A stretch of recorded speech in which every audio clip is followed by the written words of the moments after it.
Aha, bwana, tumekutana tena kwenye hii sehemu ya tatu. Bwana, ni mzigo mtamu kweli kweli wa kuitwa Aniela. Hii ni simulizi kutoka kwake bidada Lisa Mwala. Mimi naitwa Uncle J na niko hapa kukuambia tu ya kwamba, je, unakumbuka sehemu ya pili ni wapi tulipoishia? Bwana, usijali kama umesahau. Tuliishia pale ambapo Aniela alikuwa anatoroka kwa yule mzee wa Kihindi kwenye lile jumba ambalo alikuwa anatumikishwa kama house girl. Sasa wakati anatoroka, kwa bahati mbaya, kwa sababu ilikuwa ni usiku na alikuwa anakimbia, kwa bahati mbaya alianguka, lakini ni mguu ulikuwa umeshtuka. Sasa alipoanguka akasikia kwenye ile nyumba yule muhindi bosi akawa anaagiza, anasema kamata Aniela, kimbia humu ndani, ameua mtu. Kwa hiyo yule mzee alikuwa analalamika kwamba Aniela amefanya mauaji ndani ya lile jumba. Kwa akawa anamwagiza yule mlinzi amkimbize Aniela, lakini alitoa oda ya kwamba sio tu amkamate, ikiwezekana amuue kabisa. Sasa nini hasa kilichoweza kuendelea? Na istoshe zilikuwa ni nyakati za usiku, na hii yote Aniela anafanya ni katika harakati za kujikomboa kutoka kule India ili aweze kurudi nyumbani Tanzania salama, kwa sababu kule alikuwa anaishi kama mateka. Sasa yale maisha aliyachoka Aniela, anataka kurejea nyumbani Tanzania, na hapo ndipo tulipoishia katika sehemu iliyopita. Ilikuwa ni sehemu ya 2. Bana, ungana nami katika hii sehemu ya 3 tupate kujua nini hasa kilichoweza kuendelea. Karibu.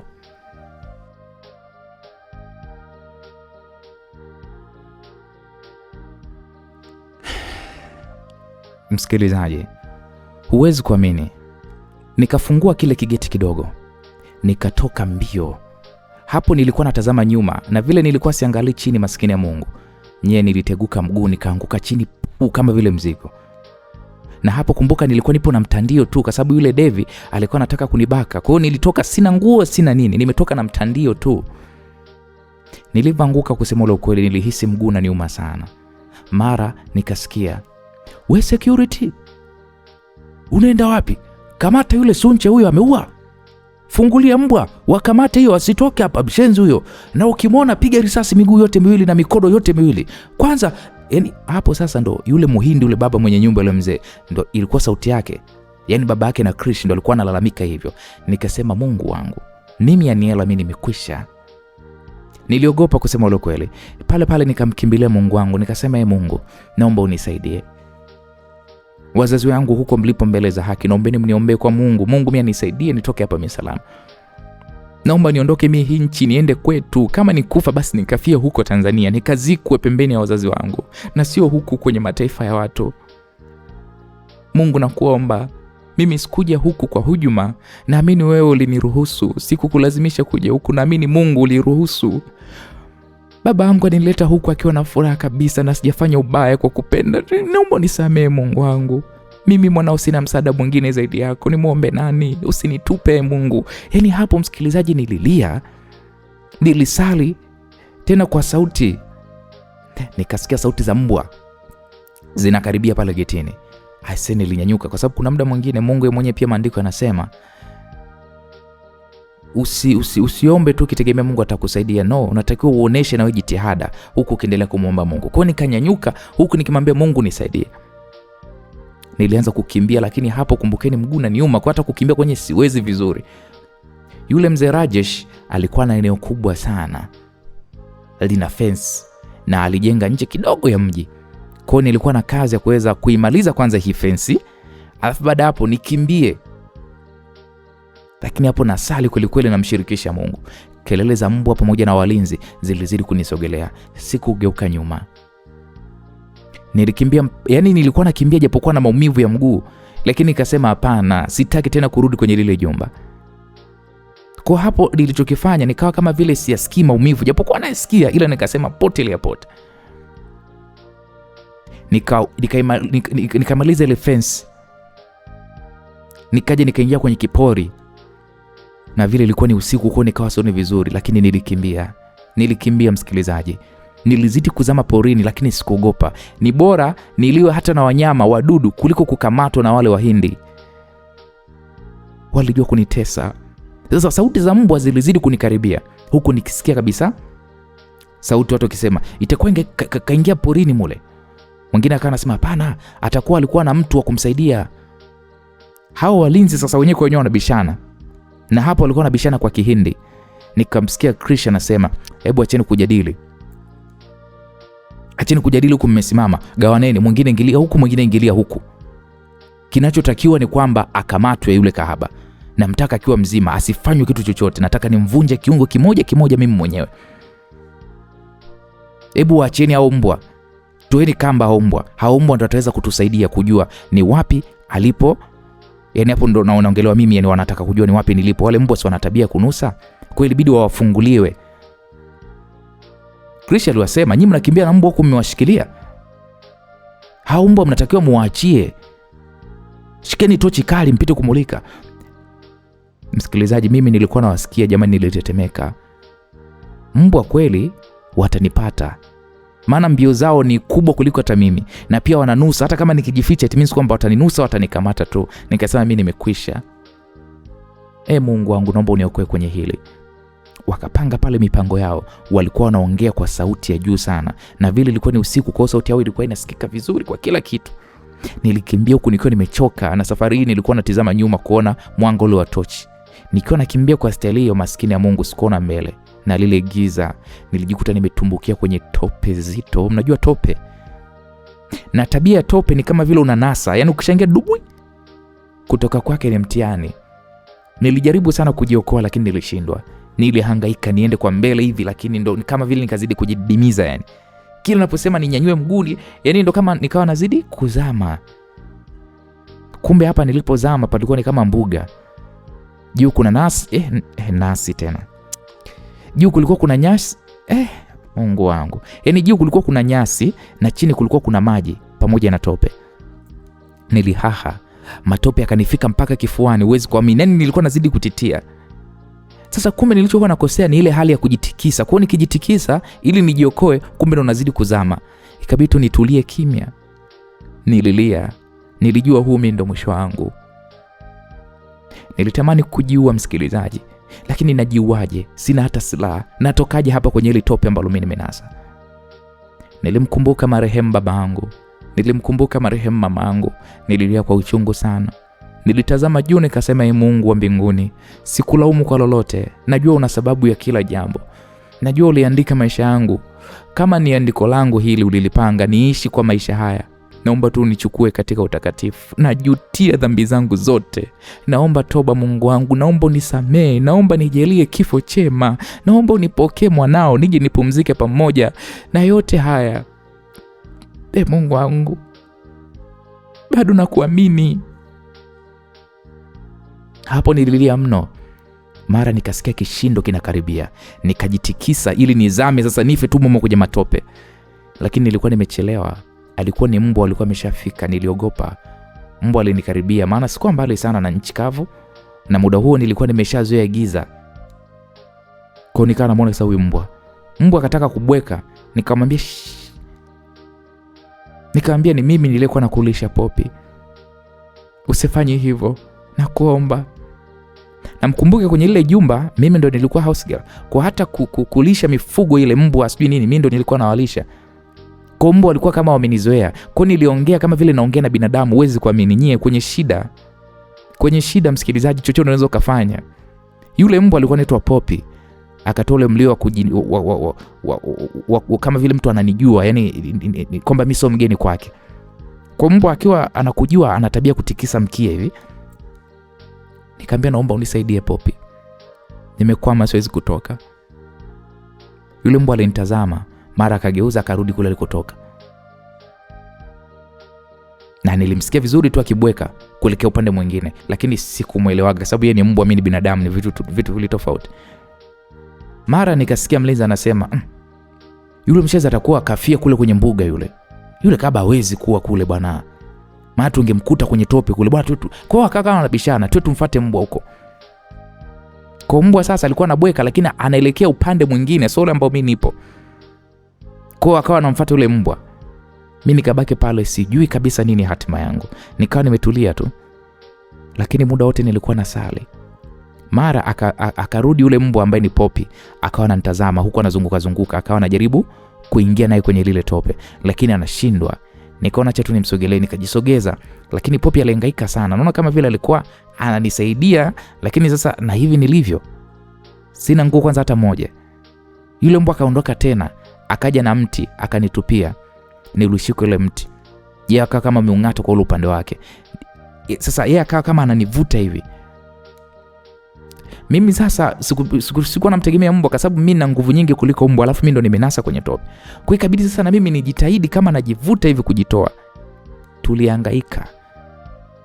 Tulihangaika.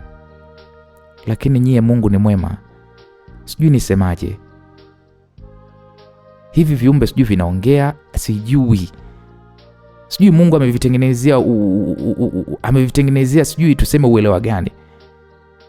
Sehemu ambayo nilikuwa nahitaji msaada wa binadamu, lakini leo hii nikaja kuokolewa na mbwa. Sikuamini macho yangu.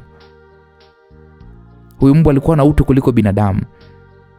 Nikamchezea pale manyoya yake, alikuwa ananitazama tu huku ananilamba usoni, na kisha alianza kusonga mbele. Sikumuelewa, nikajua labda narudi kule kwao kule kwenye ile jumba la Muhindi, lakini alikuwa anaelekea upande mwingine. Kwa hiyo nilishindwa kumuita, lakini na yeye pia akawa amesimama akageuka kunitazama. Akarudi akachukua ile fimbo.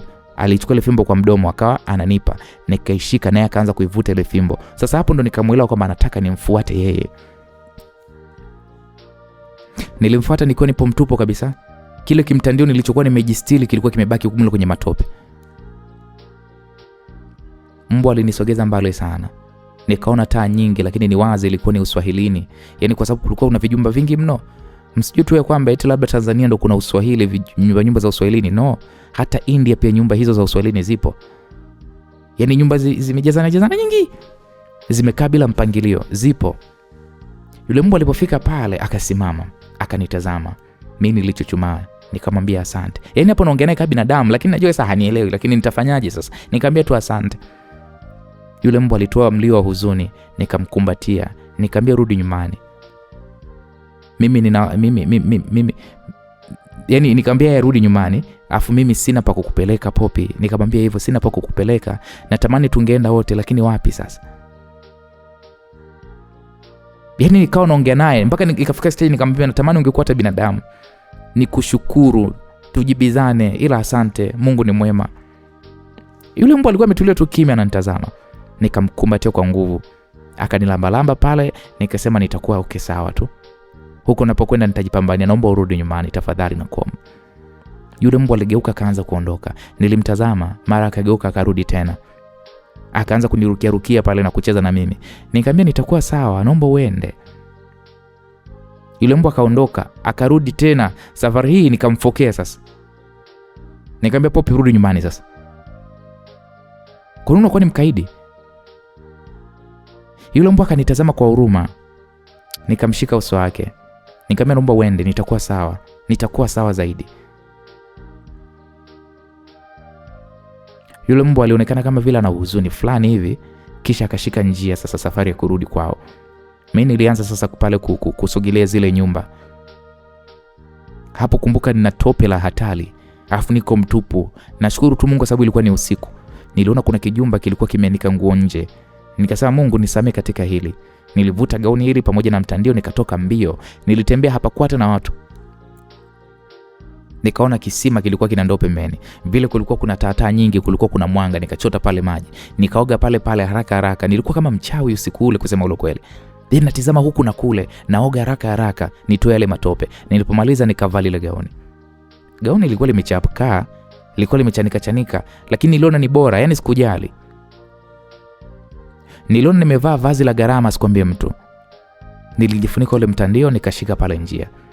Nilishapoteza mwelekeo na sikujua naenda wapi na sikujua itakuwaje huko nakokwenda, lakini nilikuwa nimechoka vibaya mno. Niliacha zile nyumba, hapo niko pekupeku, nishakanyaga mawe na miba vibaya mno. Ndio nikaanza sasa kulivaa sasa giza sasa. Maana zile nyumba zilikuwa nimeshaziacha, kulikuwa kuna mwanga huku sasa ndio kuna giza nakoelekea. Niliogopa kwa sababu sijui wapi napoelekea. Nikawaza au nilale nje ya kajumba kamoja wapo. Lakini nikawaza vipi kama hiki kijiji ni jirani na wale Wahindi kule? So watakuja kuniulia hapa wakinikuta. Nikasema hapana, mimi nitauawa. Kwa nikaendelea na safari, nilitembea sana. Nikafika kwenye kimsitu kingine, lakini hiko kimsitu kilikuwa kitishi. Ni kama vile kichaka hivi. Kwa nikatembea. Nikakuta kulikuwa kuna daraja, nikapita nikaingia barabarani sasa. Kulikuwa kuna mataa. Yaani sikujua kabisa niko wapi. Kwa nikaendelea kutembea, nikatembea nikaelekea mbele kabisa. Hapo ni usiku mwingi, sijui hata ni saa ngapi, nikakutana na majengo marefu sasa.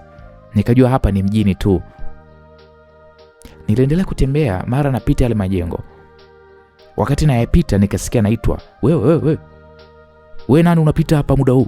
Au wewe mwizi? Njoo hapa nikuoji. Usijue kawa na mishe zako wewe. Kumbukeni hapo alikuwa anaongea Kihindi Alikuwa ni askari yuko na bunduki. Nikapiga akili, nikaanza kuongea pale. Nacheza huku nasogea kwake. Sasa hapo akili yangu mimi kaniambia nijifanye chizi, yani nimeweuka. Japo nilitamani sana kumwomba msaada, lakini sikumwamini mtu. Na tena alikuwa ni Muhindi huyu. Kwa ndo jamii ile tu. Akasema, kumbe chizi, hebu toka. Mimi hapo nikaanza kutimua mbio, nikaendelea kurukaruka huku naenda. Yaani nilijifanya kama nimeweuka. Kulikuwaga kuna hapo, kwa sababu hapo nilipo, sababu sinishaingia mjini, kwa kulikuwa na mwanga ule wa mataa. Lakini hapo nilikuwa nimechoka mno. Nikatembea nikaona bwana kuna sehemu kama kumepigwa zege hivi. Hakuna nyumba. Kwa nilikaa kwanza pale. Nilijikunyata tu angalau kwanza nipumzike. Akili yangu iliwaza pakisha kucha niende kule nikashinde sokoni, ni muinde Angela, maana ndiye anayeweza kunisaidia. Sikujua nisipomuona huyo Angela itakuwaje, lakini nililia mno. Unajua mpaka nilihisi kwamba moyo kama vile unataka kupasuka. Nikajilaza uzuri tu. Afadhali kidogo palikuwa kuna joto. Nikajifunika mtandio. Lakini hapo nimejifunika na lala hivi nilikuwa nalia sana, machozi yananitoka mpaka nikaja kupitiwa na usingizi. Nilikuja kuamka baada ya kutikiswa na mtu, ndo nikashtuka. Nikaamka, kulikuwa kumekucha kabisa na kijua kilikuwa kimeshaanza kuchomoza. Nilimtazama aliyekuwa amenitikisa, sikuamini macho yangu. Alikuwa ni Diego, mdogo wake na P. Nikamtazama tena, sikuamini kama ni yeye. Diego akaniambia, nimekutafuta sana Ani. Nashukuru nimekupata. Pole na yote mpenzi. Msikilizaji, nililia, nikamwambia Diego, hivi ni wewe au niko ndotoni? Diego, nateseka mimi. Diego, nahitaji kurudi nyumbani. Nisikilize Ani. Nyumbani utarudi sawa Lakini naomba usilie, maana machozi hayatakusaidia zaidi tu utakuwa unakuwa ni mdhaifu sawa? Unatakiwa kupambana, hili ni jaribu lako. Nikasema Diego,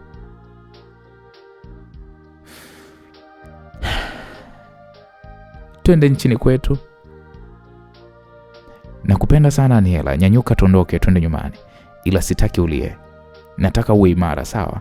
Dunia hii ni katili sana, haitaki machozi my love sawa? Nikamwambia okay sawa. Diego alinifuta machozi akaniambia kwamba nenda sokoni sawa Nikamwambia sokoni nikafanye nini? Si ninaondoka nawe Diego. Hata kama nikinunua vitu tutapika wapi huko sokoni wakuniambia niende? Diego alinikumbatia tena akasema mpenzi wangu nenda sokoni. Hapo akanibusu na kabla sijamjibu nilihisi kama vile kitu kinanilamba hivi. Nikasema Diego nini iko? Nyie hamwezi kuamini, nilishtuka. Kumbe bwana nilikuwa nimelala na mbwa. Na mbwa ndo alikuwa analamba usoni. Nilishtuka afu nikahuzunika. Nikalia huku nikawa naita Diego, uko wapi Diego? Nililia sana. Nilimkumbuka sana Diego alivyokuwa ameniambia kwamba nipambane na niende sokoni. Pale nikafuta machozi. Nikamwambia Mungu sasa nasimama. Nashika njia na sitolia. Na nitafika nyumbani Tanzania salama kwa jina la Mungu. Kwa nikasimama pale, miguu imevimba, miguu inaniuma sijiwezi. Nilitazama huku na huko, kumbe nilala sehemu ya ujenzi. Kulikuwa kuna kimbao hivi kirefu, nilikiokota, nikaanza kukitembelea kama fimbo, maana ilikuwa yani mwili umechoka vibaya mno na sikujua niko wapi. Ila kwa bahati nzuri kuna mama alikuwa amepita, nikamuita. Nikamuuliza soko lile lipo wapi? Nikamtajia mpaka jina la soko, kwa akanielekeza. Kumbe alikuwa mbali sana. Kwa nikatembea mdogo, nikafika nikakaa kituoni huku nikiwa nimejitanda mtandio mpaka usoni. Nilikaa pale kumvizia dada Angela. Kila aliyekuwa anashuka nilikuwa namtizama mpaka mida jioni. Nilikuwa niko pale njaa kali, lakini sikumwona Angela. Nilihuzunika sana, nikaanza kukata tamaa. Niko pale nimekaa, nikasikia gari imeshika breki ghafla tu. Yaani ile breki ilishikwa ghafla mpaka ilitoa mlio. Na mimi kama binadamu nikashtuka kutizama, nikijua labda kuna ajali. Ni gari ilikuwa imesimama, kutizama vizuri. Mungu wangu, si nikamwona Chris. Yu Chris sijui Chris. akiwa yuko na fimbo ndo anashuka. Nikasema mama wangu we, nimeisha mimi, nimeisha. Kiukweli msikilizaji, nilihaha. Sikujua nikimbie, sikujua nifanye nini.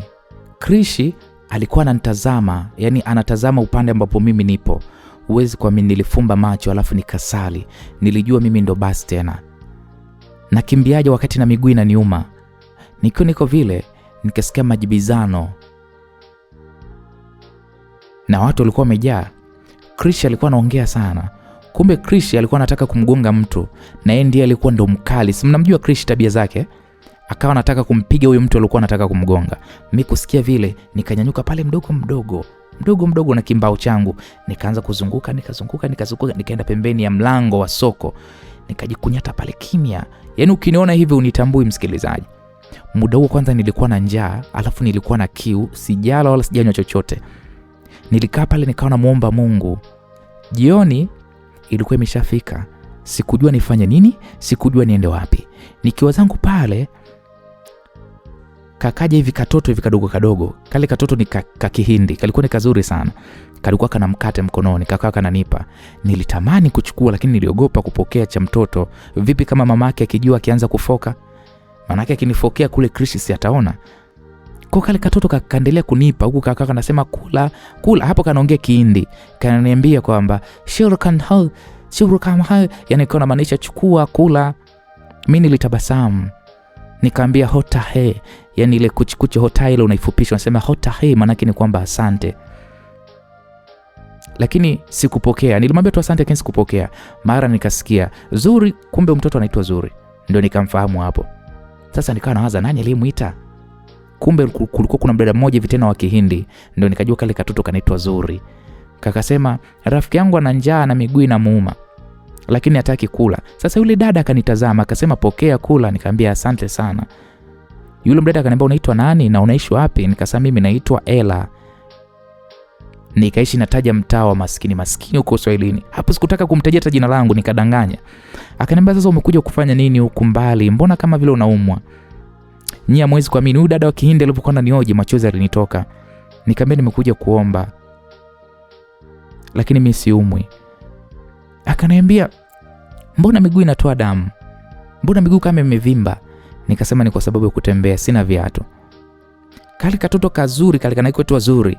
Kakasema mama, mnunulie viatu na chakula, mpe hela. Mamake Zuri akasema baki papa, nakuja. Nikasema sawa. Kwa aliondoka yule mwanadada, na baada ya muda akarudi. Alikuja na kifungashio hivi kikubwa hivi, akasema humu kuna nguo, kuna chakula. Utakula pamoja na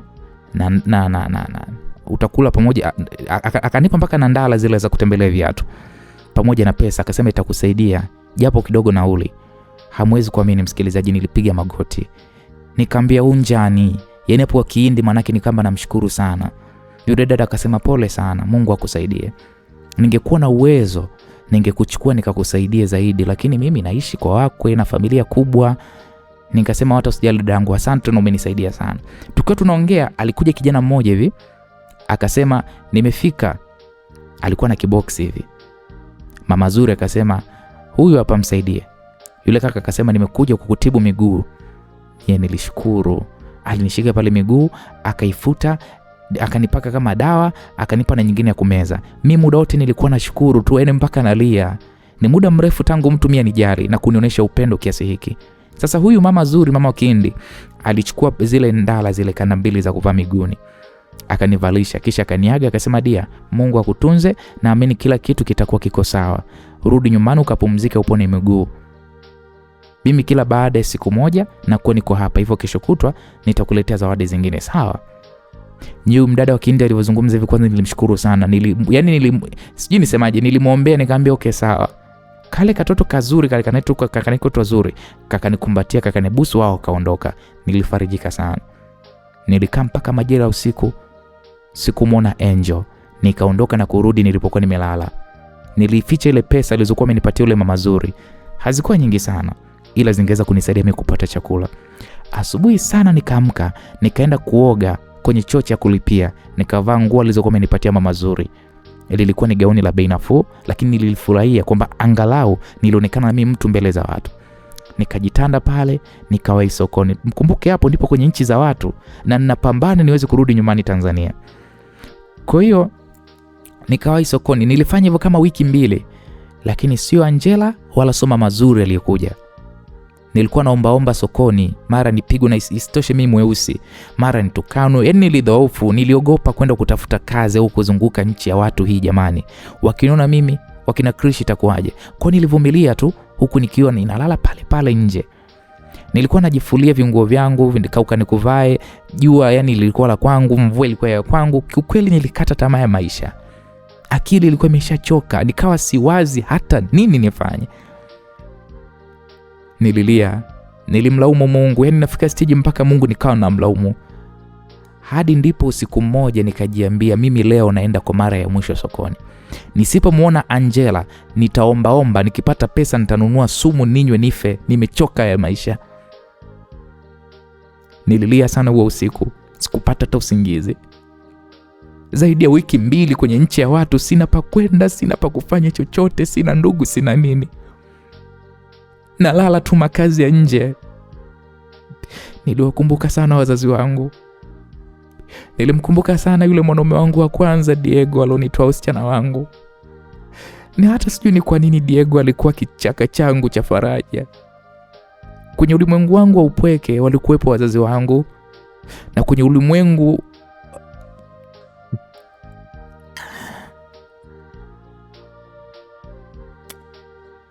Diego mdogo wake na Piolo, sijui kwa nini alinitelekeza.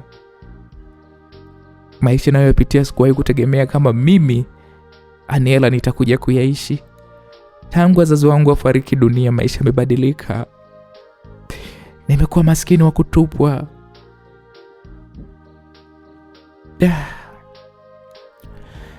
Kulipopambazuka nikaamka, lakini hata sikuoga wala, kwa sababu sikuwa kwanza na pesa hata.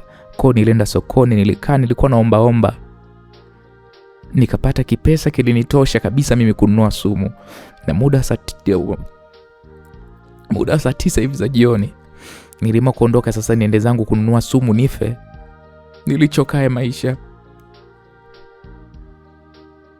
Japokuwa nilikuwa natamani sana kufia Tanzania, lakini sina jinsi, acha tu nife huku kwenye nchi za watu. Nilisimama nikatembea. Huku sokoni walikuwa wananiona mimi kama vile sina akili vizuri, walikuwa wanaona kama chizi. Kumbe mimi ni msomi kabisa na nilitoka Tanzania kuja India kimasomo. Maisha ni haya. Nilifika duka la sumu, ni umo sokoni. Nikauliza pale sumu inayoua kwa haraka. Muuzaji akaniuliza ya nini? Na always gogo hivyo, unapoenda kuulizia sumu wanakuuliza ya nini. Nikasema na mimi ninapanya wengi huko wanasumbua na tumewapa sumu mara kadhaa hawafi. Nataka sumu kali sana watakayokufa ndani ya muda mfupi. Muuzaji akasema sawa, sumu ipo hii hapa. Ila uwe makini, hii inaua mpaka binadamu pia. Ni kali sana. Vipi unakoishi kuna watoto? Maana kama kuna watoto sitokuuzia, hii ni hatari. Nikamwambia hapana, mna watoto. Hamna watoto kabisa, tupo wote wakubwa tu hivyo, wala hata usijali kakaangu, naomba hiyo sumu. Kwa muuza sumu pale akanipimia. Akanielekeza namna ya kuitumia na nikamshukuru. Nikatoka nikaenda kununua chakula sasa cha kuweza kuchanganyia hiyo sumu yangu. Nikapewa, nikaenda kukaa pembeni hivi, kulikuwa kuna nguzo, nikajikunja pale. Nilijikuta nawaza mengi.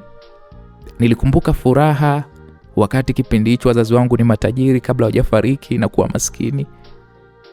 Nilikumbuka ile maisha ya wazazi wangu waliokuwa wananilea. Nilimkumbuka yule mpenzi wangu bodaboda yule P. Nilimpa maisha yangu yote, nikampa pesa yeye na rafiki yake na mpaka na mama yake. Niliwahudumia kwa kila kitu, lakini leo hii wamenitelekeza. Nilimkumbuka Diego. Ndo nililia mno. Nilitazama juu angani nikasema, Diego, natamani hata kupata sekunde tu nisikie sauti yako. Nilale kifuani kwako nifarijike. Diego, sijui ni wapi ulipo, lakini unanitokea sana ndotoni. Kama uko hai, kama umekufa, lakini tambua kwamba wewe ndio umekuwa faraja kwenye maisha yangu. Diego, najua sasa ulijua nini ndugu zako wamenipangia na ukanionya, lakini mimi sikukusikiliza. Laiti Diego ningeusikiliza ushauri wako toka siku ya kwanza, mimi haya leo yasingenikuta. Nakukumbuka sana Diego, lakini najua maisha haya sikupangiwa kuwa na wewe Diego, ila naamini kama kuna maisha baada ya haya, basi mimi Diego nitakutafuta na nitakupenda na nitakuwa msikivu kwako. Na kuombea huko uliko Diego, uwe na furaha na ufanikiwe katika kila jambo lako.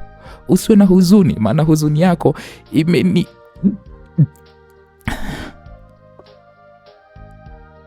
Diego, mimi naondoka kwenye hii dunia.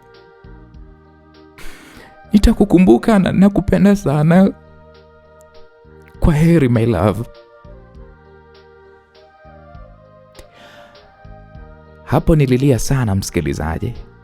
Niliomba toba kwa Mungu, nikachanganya ile sumu yangu na chakula. Lakini nilikuwa nikilia. Nikaanza kula kile chakula. Nilikula kile chakula nikala. Nilipofika nusu ya chakula,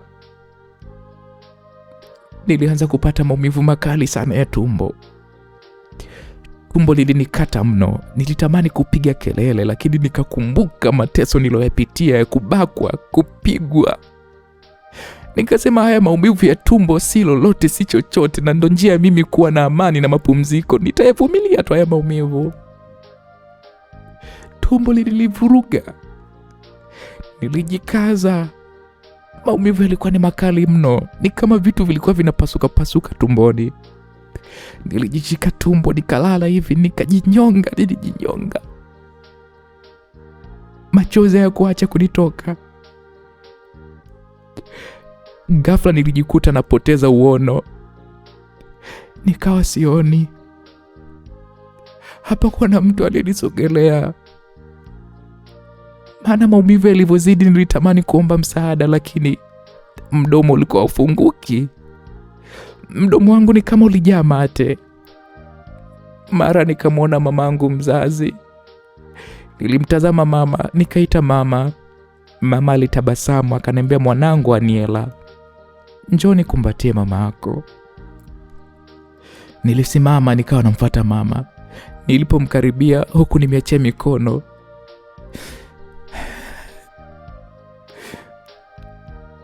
nilipomfikia baba alinitokea. Baba akanisukuma akasema kwa ukali kwamba, Aniela, nini unachokifanya? Nilikusomesha ili uwe mjinga hivyo? Kama mimi baba yako, basi utaacha ujinga na utorudia tena.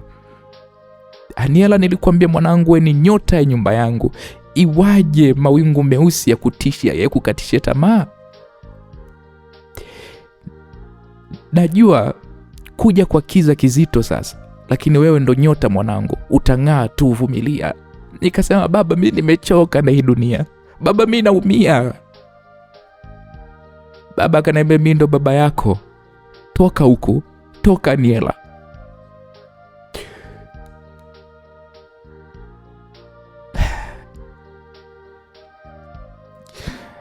Nakumbuka baba aliniambia kwamba nakupenda sana mwanangu. Wewe ndo mboni ya jicho langu. Kila siku kumbuka hilo, toka. Sasa baba kaa kama ananifukuza, na alikuwa anaongea kwa nguvu. Baba akanisukuma kwa nguvu, nikapepesuka, mara nikaanguka. Nilishtuka, niliamka, nikakaa. Msikilizaji, haya maono ya kumwona mamangu na babangu ambao tayari washatangulia mbele za haki yakanifanya nishtuke. Najikuta niko kitandani hospitalini, nimefungwa miguu yote, nimefungwa na kamba nzito. Baka nikajiuliza imekuaje? Mkono mmoja nilikuwa na dripu. Nilivyonyanyuka hivi, dripu ile ilichomoka, nikawa navuja damu. Kutizama pembeni yangu kulikuwa kuna kimeza, juu yake kulikuwa kuna simu. Ile simu naijua kabisa, ilikuwa ni simu ya Krishi. Naijua ilikuwa ni simu ya Krishi, yule mwanaume mnyanyasaji alinitesa mpaka naichukia dunia. Sasa pale nikawa najiuliza, ina maana mimi nimekufa? Au ina maana mimi nimekamatwa? Nimerudi tena kwenye jumba la kina Krishi? Au imekuaje? Mbona simu ya Krishi?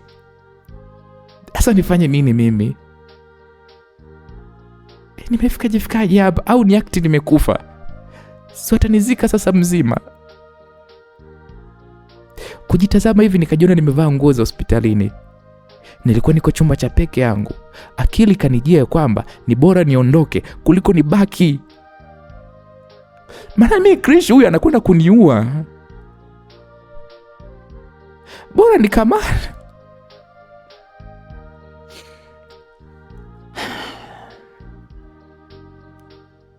Nilijua kabisa Krish mimi hapa akinitoa hospitalini ananipeleka kwao, na huko ndo nitaenda kuteseka mpaka naliona kaburi. Muda huo mkono wangu ulikuwa unavuja damu. Sijui nilivyovuta mkono wake. Yaani sijui ilikuwaje. Lakini tu nilishangaa damu zinatoka. Sasa sijui ndio ilikuwa drip ya damu, sijui. Lakini nikachomoa kile kisindano. Damu nyingi ziliruka sasa. Zikanichafua. Mimi sikujali, nilianza kufungua zile kamba nilizofungwa. Nikafungua pale mkono na miguu zile kamba. Nikataka kushuka ili nasimama tu hivi. Kumbe miguu haina nguvu. Pale nikajikuta naanguka kutoka kwenye kitanda cha hospitali. Kulikuwa kuna kitray cha dawa nacho pia kikaanguka, kikapiga kelele. Mimi Mungu wangu, jamani, huo ndo mwisho wangu. Machozi yalianza kunitoka hapo, hata kunyanyuka nikawa siwezi. Nikasema tu mimi naenda kufa. Naenda kufa huku najiona. Mara mlango kafunguliwa. Waliingia manesi wa Kihindi wawili pamoja na daktari mmoja ambaye ni kijana kabisa. Nesi akasema, "Wewe unataka kwenda wapi sasa? Na hali yako hiyo bado ni mdhaifu wewe. Ona sasa utaishiwa damu tena." Lakini muda huo mimi msikilizaji nilikuwa nalia tu. Nikasema naombeni mnisaidie. Mimi ni Mtanzania. Nimeteseka sana, naombeni mnisaidie nirudi kwetu, naombeni mnisaidie. Krish asinichukue na waombeni, mimi ni yatima jamani. Mimi huku nilikuja kusoma tu. Babangu kapatwa na matatizo kafariki nikiwa niko huku. Nikakosa ada, nikaenda kuomba kazi kwa kina Krish ili nipate pesa ya kusoma au nauli ya kurudi nyumbani Tanzania. Nikawa nabakwa na teswa. Nikatoroka jamani, nyie ni binadamu na watoto. Vipi mkifa watoto wenu wakafanywa haya? Au kwa sababu mimi ni mweusi, naombeni mnisaidie. Nitupeni basi hata kwenye ndege kama mizigo nifike kwetu. Hapo nililia mno. Wale watu walikuwa wakinitazama lakini hawakunisikiliza. Walikuwa wananisaidia tu na kunirudisha pale kitandani. Nilizungumza tu, nilijaribu kujieleza pale, nilichokuwa ninakihisi, lakini walionekana kama vile sauti yangu hawakuifikiria kabisa. Yaani kama sauti yangu walikuwa hawaisikii. Wakaendelea na kile walichokuwa wanaendelea kukifanya bila hata kunijibu chochote. Nesi akasema, "Dokta, simu yako hiyo hapo kumbe ulisahau humo." Dokta akachukua ile simu akaweka kwenye mfuko wa suruali yake, na hapo ndo nikajua kumbe simu sio ya Krish. Mungu wangu. Pale wakaniinua kwa uangalifu, wakatengeneza kile kitanda vizuri na kisha wakaanza pale kunifunga miguu tena.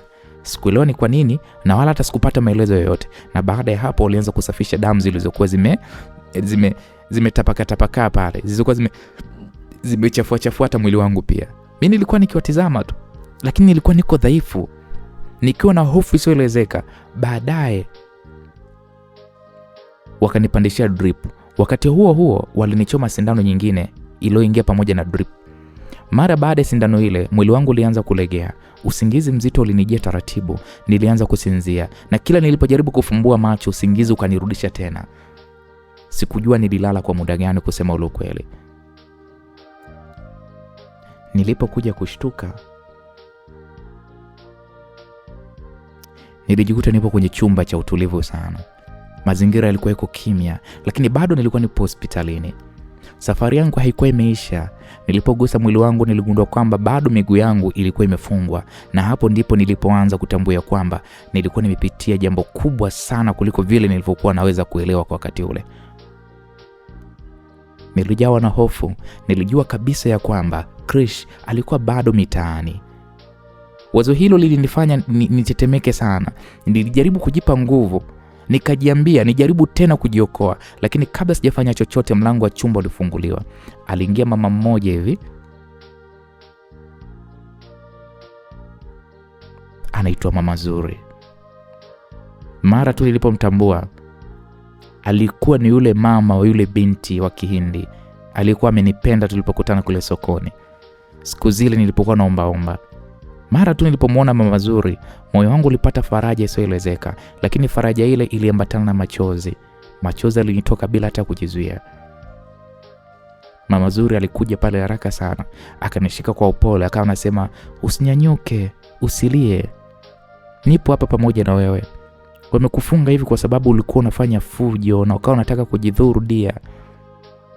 Hapo kwa sauti ya hofu nikasema, "Mama Zuri, nimeamka nikajikuta niko hapa na nilikuta simu ya Krish, naogopa. Namuogopa Krish. Amenilazimisha kufanya mambo ambayo sikuyataka. Naomba unisaidie niondoke. Nisaidie kabisa niondoke hapa India." Hapo Mama Zuri alinitazama kwa huruma sana.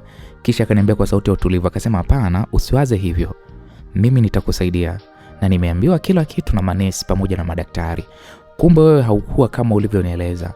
Siku ile tulipokutana sokoni ulinidanganya. Uliniambia unaishi hapa India. Kumbe ni Mtanzania."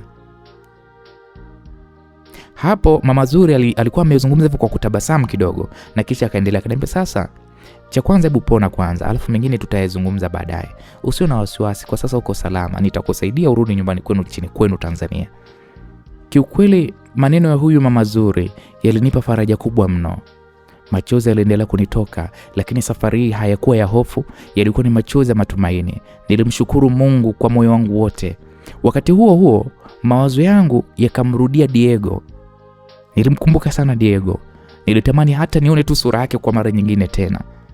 Sikujua ni kwa nini, lakini kila nilipokuwa nina huzuni, mawazo yangu yalikuwa narudi kwake. Nilifumba macho yangu nikaendelea kumshukuru Mungu, nikiwa ninatumaini jipya la kurejea nyumbani. Mama Zuri akasema, "Pumzika. Ngoja nikamuite daktari aje kuangalia kwamba unaendeleaje. Kwa sasa bado unawekewa drip la maji. Ile sumu uliyokula ilitaka kuharibu mwili wako, na ndio maana wamekuwekea drip ili likusaidia kusafisha. Baadhi ya viungo vyako havifanyi kazi vizuri kwa sasa, lakini utapona." Hapa alikuwa amenishika mkono kwa upole mno. Akawa anasema, "Pumzika. Pumzika maidia wangu, nitarudi." Hapo nikamwambia kwa sauti ya upole sana. Nikamwambia, "Sawa mama, asante. Tafadhali nakuomba usiniache. Tafadhali nakuomba usinisahau. Sina tumaini lolote la mtu mwingine wa kunisaidia huku India. Simwamini mtu yoyote. Mama Zuri, nakuomba usinisahau." Hapo Mama Zuri akanitazama kwa huruma sana, na kisha akasema, "Siwezi kukusaudia. Naenda tu kumuita daktari na nitarejea." Sasa kabla hajaondoka, akaendelea kunieleza kwa sauti ya chini kwamba, "Unakumbuka siku ile tulipokutana sokoni? Nilikwambia kwamba naishi na wakwe zangu. Ni familia ngumu sana. Kwa sina muda mwingi wa kutoka. Siku ile nilitoroka tu nyumbani nikaenda sokoni ili nipate hewa kidogo. Ndipo nilipokuona pale sokoni, watu walikuwa wamekuzunguka, unatoka na povu mdomoni. Mara ndo nikakutambua, nikajua huyu ni rafiki wa karibu wa mtoto wangu."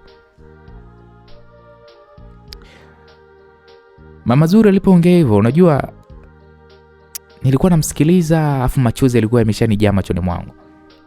Mama Zuri akaniambia, "Nilipokuona kwenye hali ndipo nikaita gari la wagonjwa, wakakukimbiza hapo hospitalini. Kwa hiyo uko salama. Hakuna Krish wala kuna mtu yote anayekutishia maisha yako. Hebu fikiria kupumzika tu. Daktari alipo hapa mimi rafiki yangu, tulisoma pamoja. Kwa sina pesa nyingi wala uwezo mkubwa, lakini nimemwomba akusaidie. Tafadhali usiwe na wasiwasi. Fikiria tu kupona, sawa?" Hapo Mama Zuri aliponiambia hivyo, nikamjibu kwa sauti dhaifu, nikamwambia, "Sawa. Asante sana na Mungu akubariki." Kweli Mama Zuri alitoka, akaniacha mimi nimelala pale kitandani. Mnajua nilianza kuwaza mambo mengi sana. Kwa mara ya kwanza baada ya muda mrefu niliona nuru mpya kwenye maisha yangu. Niliona tumaini jipya la kurejea nyumbani kwetu Tanzania. Sikujua nitafikaje nyumbani Tanzania nikiwa katika hali ile, lakini nilikuwa sina wazazi, sina ndugu, wote walikuwa wamenigeuka. Sikujua nikifika huko Tanzania nitaelekea wapi. Lakini yote hayo hayakuwa tatizo kwangu kwa wakati ule. Kitu kilichokuwa kinanijaza moyo wangu ni tamaa moja tu, kuondoka katika hii ardhi ya watu, nirudi katika ardhi ya nyumbani kwangu Tanzania, mahali ambapo ndo kitovu changu kipo huko. Nilijiambia nikifika nyumbani Tanzania, kila kitu kitajulikana. Nitamtafuta Diego, nitamwomba nisaidie, nijue nitakapoanzia. Hata kama maisha yatakuwa ni magumu, hata kama nitahangaika, nitavumilia, kwa sababu kule mimi ni nyumbani, nitafanya kazi yoyote ile ili hali nipate pesa. Kwa hapo nikawa ninatumaini. Na baada ya muda, Mama Zuri alirudi akiwa pamoja na nesi, wakanichukua pale vipimo. Nesi alikuwa akinitabasamulia tu, akawa ananitania kwa maneno ya hapa na pale, ananichekesha. Moyo wangu ulifarijika kwa kusema ule kweli. Nilihisi kama vile nimeanza kupata nguvu mpya kupigana. Baada ya vipimo, wakasema dawa zinaendelea kunisaidia na wataendelea kunihudumia hadi nitakapokuwa imara zaidi. Basi wakatoka wakaniacha mipale, mimi nikiwa niko na Mama Zuri. Mama Zuri akaniambia, pumzika, sasa ni saa 4 za asubuhi. Siwezi kukaa kwa muda mrefu leo. Nimemwomba nesi akuletee chakula, kwa tafadhali jaribu kula chakula chepesi. Mwili wako bado hauna nguvu. Mimi nitarudi nyumbani, lakini kesho nitakuja tena, na hata kama nitachelewa, usiwe na wasiwasi, uko salama. Daktari mimi ni rafiki yangu, atakusaidia. Hapa kanishika mkono kisha akaongeza kwa kusema, pona kwanza, nitakusaidia urudi nchini kwenu. Nikamwambia tu sawa Mama Zuri. Akaniambia usilie. Nikamwambia sitolia, nakuomba umsalimie sana Zuri. Akasema kesho nitamleta aje kusalimia. Ubaki salama my dear. Akasema hayo kabla hajaondoka. Mimi nilibaki pale nimelala tu, nikiwa na moyo uliokuwa umejaa uchovu, lakini pia umejaa tumaini jipya la maisha. Nilipatwa na usingizi mzito, lakini baada ya muda nilikuja kuamshwa na nesi aliyekuwa amebeba chakula. Alikuwa ananiletea chakula chepesi pamoja na matunda. Kwa upole akanishauri pale niamke nipate kile chakula japo kidogo. Akili na mwili wangu vilikuwa vimetulia kuliko hapo awali. Niliamka taratibu, nikakaa kitandani, nikahamia kwenye kiti kilichokuwa kiko pembeni, nikajilazimisha pale kula, japokuwa ilikuwa ni vigumu. Kinywa mimi kilikuwa kinaniuma sana, na kila nilipokuwa najaribu kumeza maumivu yaliongezeka. Nesi alinitazama kwa huruma, akaniambia hiyo ni kawaida, endelea kutumia dawa, haya yote ni madhara ya ile sumu ulokunywa. Polepole mwili wako utarejea katika hali yake. Nilimshukuru huyu nesi, na ndani nafsi yangu nilijua ukweli kwamba nilikuwa nimeamua nisemaje? Nilikuwa nimeamua kukata kabisa kutoka katika ulimwengu, na ndio maana nikainywa ile sumu. Basi hiyo siku ilipita taratibu kabisa, na siku iliyofuata niliendelea kupewa huduma nzuri tu na manesi. Daktari alikuwa anakuja kunikagua mara kwa mara. Mama Zuri hakufika hiyo siku, lakini daktari alinieleza kwamba alikuwa ametuma ujumbe akisema kwamba amebanwa na hali ya nyumbani, lakini angefika siku inayofuata. Kweli kabisa, siku iliyofuata Mama Zuri alifika mapema na asubuhi. Alikuwa amebeba mfuko mkubwa pamoja na kibegi kidogo. Alinipokea kwa furaha na tabasamu la upendo. Akauliza, mpenzi, umeamkaje leo? Nikamwambia nashukuru Mungu nimeamka vizuri. Bado naendelea na dawa na hii drip, lakini nafuu inaanza kuonekana. Hata asubuhi nimeweza kula kitafunwa kidogo. Mama Zuri akatabasamu kwa furaha, akaniambia okay, vizuri sana maidia wangu, nimekuletea nguo utavaa baadaye, lakini pia kama utojali, ningependa unisimulie ukweli wote kuhusu maisha yako. Hapo nikamtazama machoni Mama Zuri, nikamwambia naweza kukuambia wewe ni mtu muhimu sana kwangu, sitakuficha tena chochote. Hapo nikainuka kidogo, nikakaa vizuri kitandani, na kisha nikaanza kumsimulia Mama Zuri A mpaka Z. Nikamwambia mimi ni Mtanzania, jina langu mimi naitwa Aniela. Baba yangu alinileta hapa India kusoma chuo, lakini mambo yalibadilika ghafla. Baba na mama yangu walifariki. Baada ya mazishi nikarudi India kuendelea na masomo, lakini siku ya mudu tena kulipa ada. Nikaamua kutafuta kazi ili nijisomeshe mimi mwenyewe. Ndipo matatizo hapo yalipoanzia, kwa sababu nilikutana na watu wabaya. Nilinyanyaswa na kijana wa familia tajiri, nilipigwa, nilitukanwa, nilifungiwa kwenye chumba kibovu, niliteswa kwa kila namna. Familia yao ilishirikiana kuniumiza. Ilifika siku naye mjomba wake alikuja pale kunidhuru zaidi. Katika kujitetea nilimpiga, akaanguka na kupoteza fahamu, na ndipo hapo nilipoweza kukimbia. Na kuanzia hapo maisha yangu yakawa yamebadilika kabisa. Sikuwa na pa kulala wala chakula. Nilikuwa naiogopa sana ile familia kwa sababu walikuwa na pesa na walikuwa na nguvu, lakini Mungu aliniokoa. Nililala sehemu za wazi, nikaombaomba sokoni nipate chakula. Nilikuwa na matumaini kwamba nitakutana na mtu atanijua, atanisaidia nipate ramani au msaada wa kurudi nyumbani Tanzania. Nilipoona matumaini yote yamekata, nikaamua kunywa sumu. Nilihisi sina mwelekeo, sina maisha. Nilikuwa nikinyanyaswa kila siku, nikipigwa, nikiitwa mimi kichaa. Sikuwa na nguo, sikuwa na chochote. Nilitamani kufa niende kwa wazazi wangu. Bahati nzuri Mungu hakuniacha. Nikajikuta niko hospitalini. Aise. Pole sana. Na ndio maana nilikuwa na huzuni kubwa sana ile siku pale sokoni.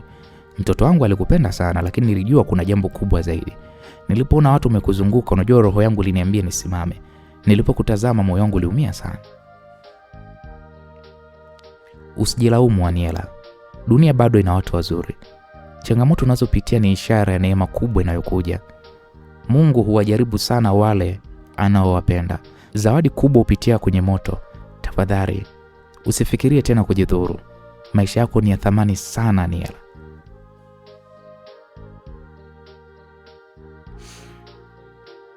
Mimi najuta sana. Sitafanya tena. Nitapambana. Nitafika na nitawaonesha wote walioniumiza kwamba Mungu ni wa haki. Hapo Mama Zuri alinitazama kwa macho yaliyojaa upendo na kisha akasema kwa sauti utulivu kwamba nafurahi sana kusikia hayo maneno na kuombea kwa Mungu wangu kila ninapoitwa leo. Sasa nimekuwa nikifanya mawasiliano kupitia yule daktari ambaye ni rafiki yangu ili kujua ubalozi wa nchini yenu ulipo, na tayari tumeshaupata na tumepata pia mawasiliano yao. Ukipata nafuu zaidi mambo yataenda haraka. Mimi sina muda mwingi kwa sababu ya hali ya familia yangu, lakini nitajitahidi kufanya kile linalowezekana kukusaidia. Hapo Mama Zuri akanishika mkono na kisha akaniambia kesho nitafika tena hapa. Daktari amesema kwa hali yako unaweza kuruhusiwa kesho kutwa. Nitakuja kukuaga na kukuletea vitu vichache, na kisha kuna rafiki ndugu wa huyo daktari atakupeleka kwenye ubalozi. Tumeongea nao tayari, wala usijali kabisa. Ukifika kwenye ubalozi wenu, balozi atakusaidia namna ya kuweza kurejea nyumbani Tanzania.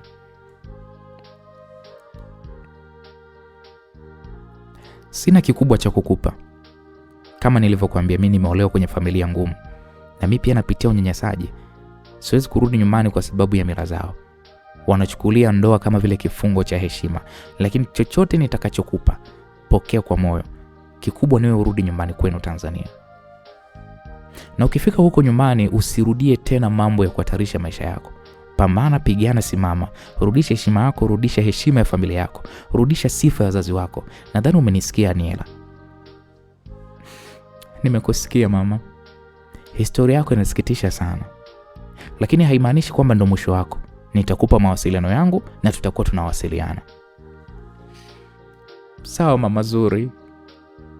Hapo tulizungumza mambo mengi na baada ya muda Mama Zuri akaondoka. Moyoni mwangu kulikuwa kuna furaha niliyokuwa furaha ambayo sijisikia kwa muda mrefu. Manesi wakaniletea pale chakula nikala kwa furaha. Walikuwa wananitania kwamba hey Aniela, leo na furaha sana. Basi mimi nikaana tabasamu. Nikasema Mungu ni mwema. Wakasema usikumbuke leo pita, sahau, anza maisha mapya. Nikasema sawa. Usiku ule nililala nikiwa na tabasamu. Na hisi ndio ulikuwa usiku wangu wa kwanza kulala bila hata ya kuwa na hofu. Siku iliyofuata Mama Zuri alikuja pamoja na binti yake mrembo. Walileta zawadi nyingi tu, nguo, viatu, vitu vidogo vidogo na fedha. Tulizungumza kwa muda mrefu na Mama Zuri alinipa begi na akanipatia na pesa kidogo.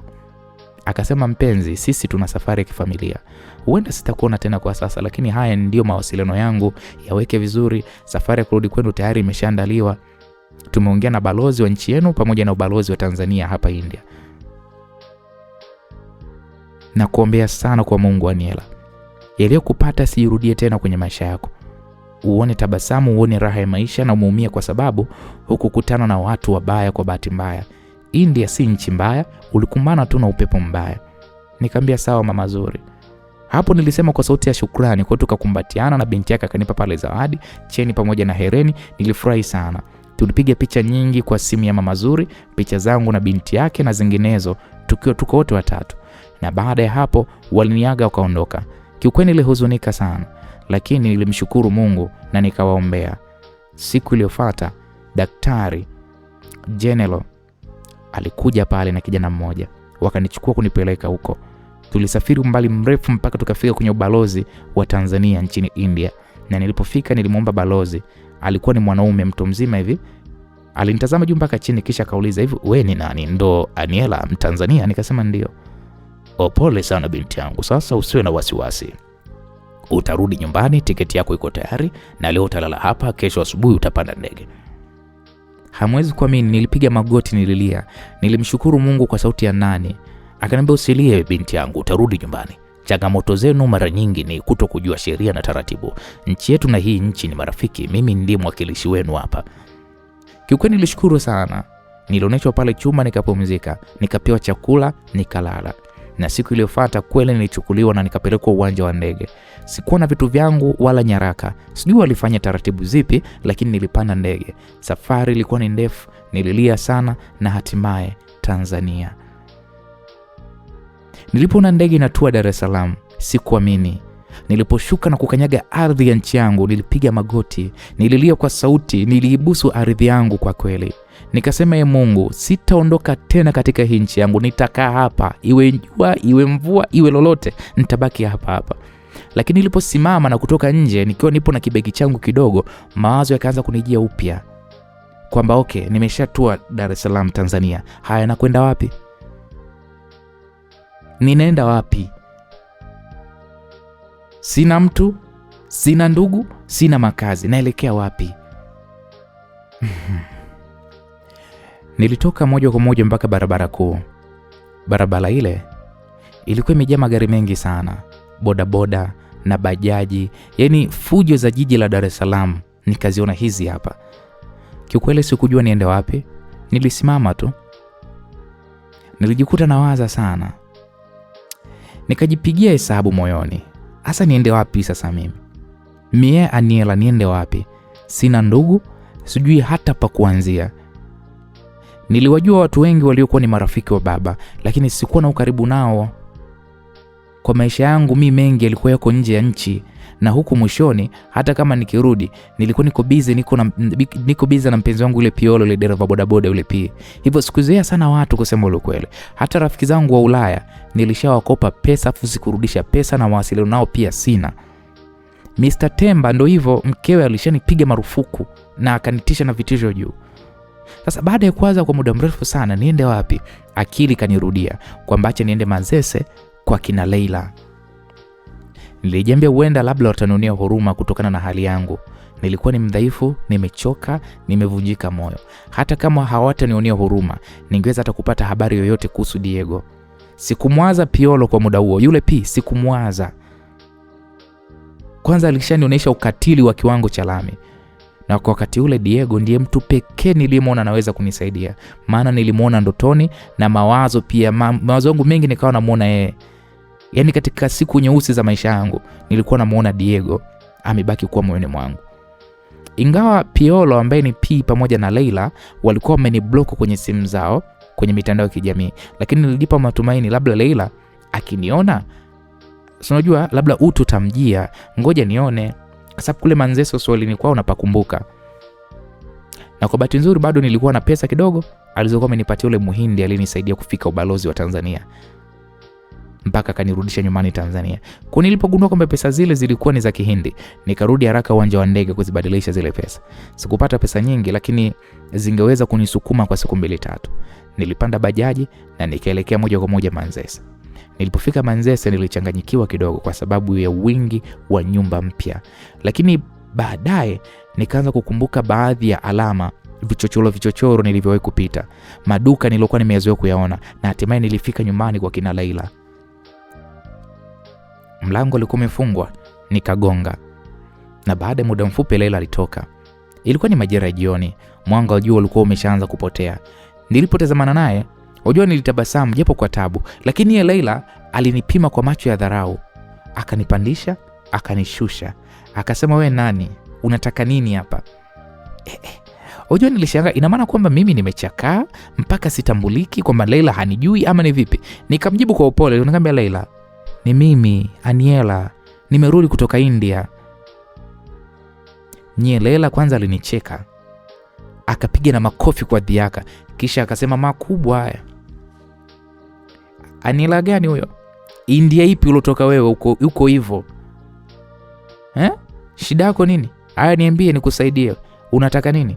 Umetoka India ya nyoko ulivyokuwa hivyo. Wewe India. Walotoka India wanakuwa kama wewe hivyo ulivyo. Umetoka kudanga huko, umejiuza, umechoka, umechunda, sasa hivi ndio umerudishwa na ndege mizigo. Sio maana yake? Ndio unatukumbuka sisi akina hohehae. Boss lady, ulikuwa unajitaga boss lady eti haya. Una shida gani? Nikamwambia, nisikilize Leila. Mimi hapa nilipo sina pa kwenda. Nilipata matatizo nikiwa niko India. Na kwamba matatizo yale yalianzia pale nilipotuma ile ada yangu kumsaidia Piolo alipodai kwamba mamake alikuwa ni mgonjwa.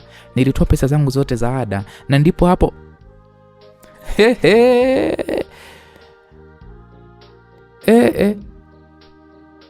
Sasa umeanza kujivunia unatamba.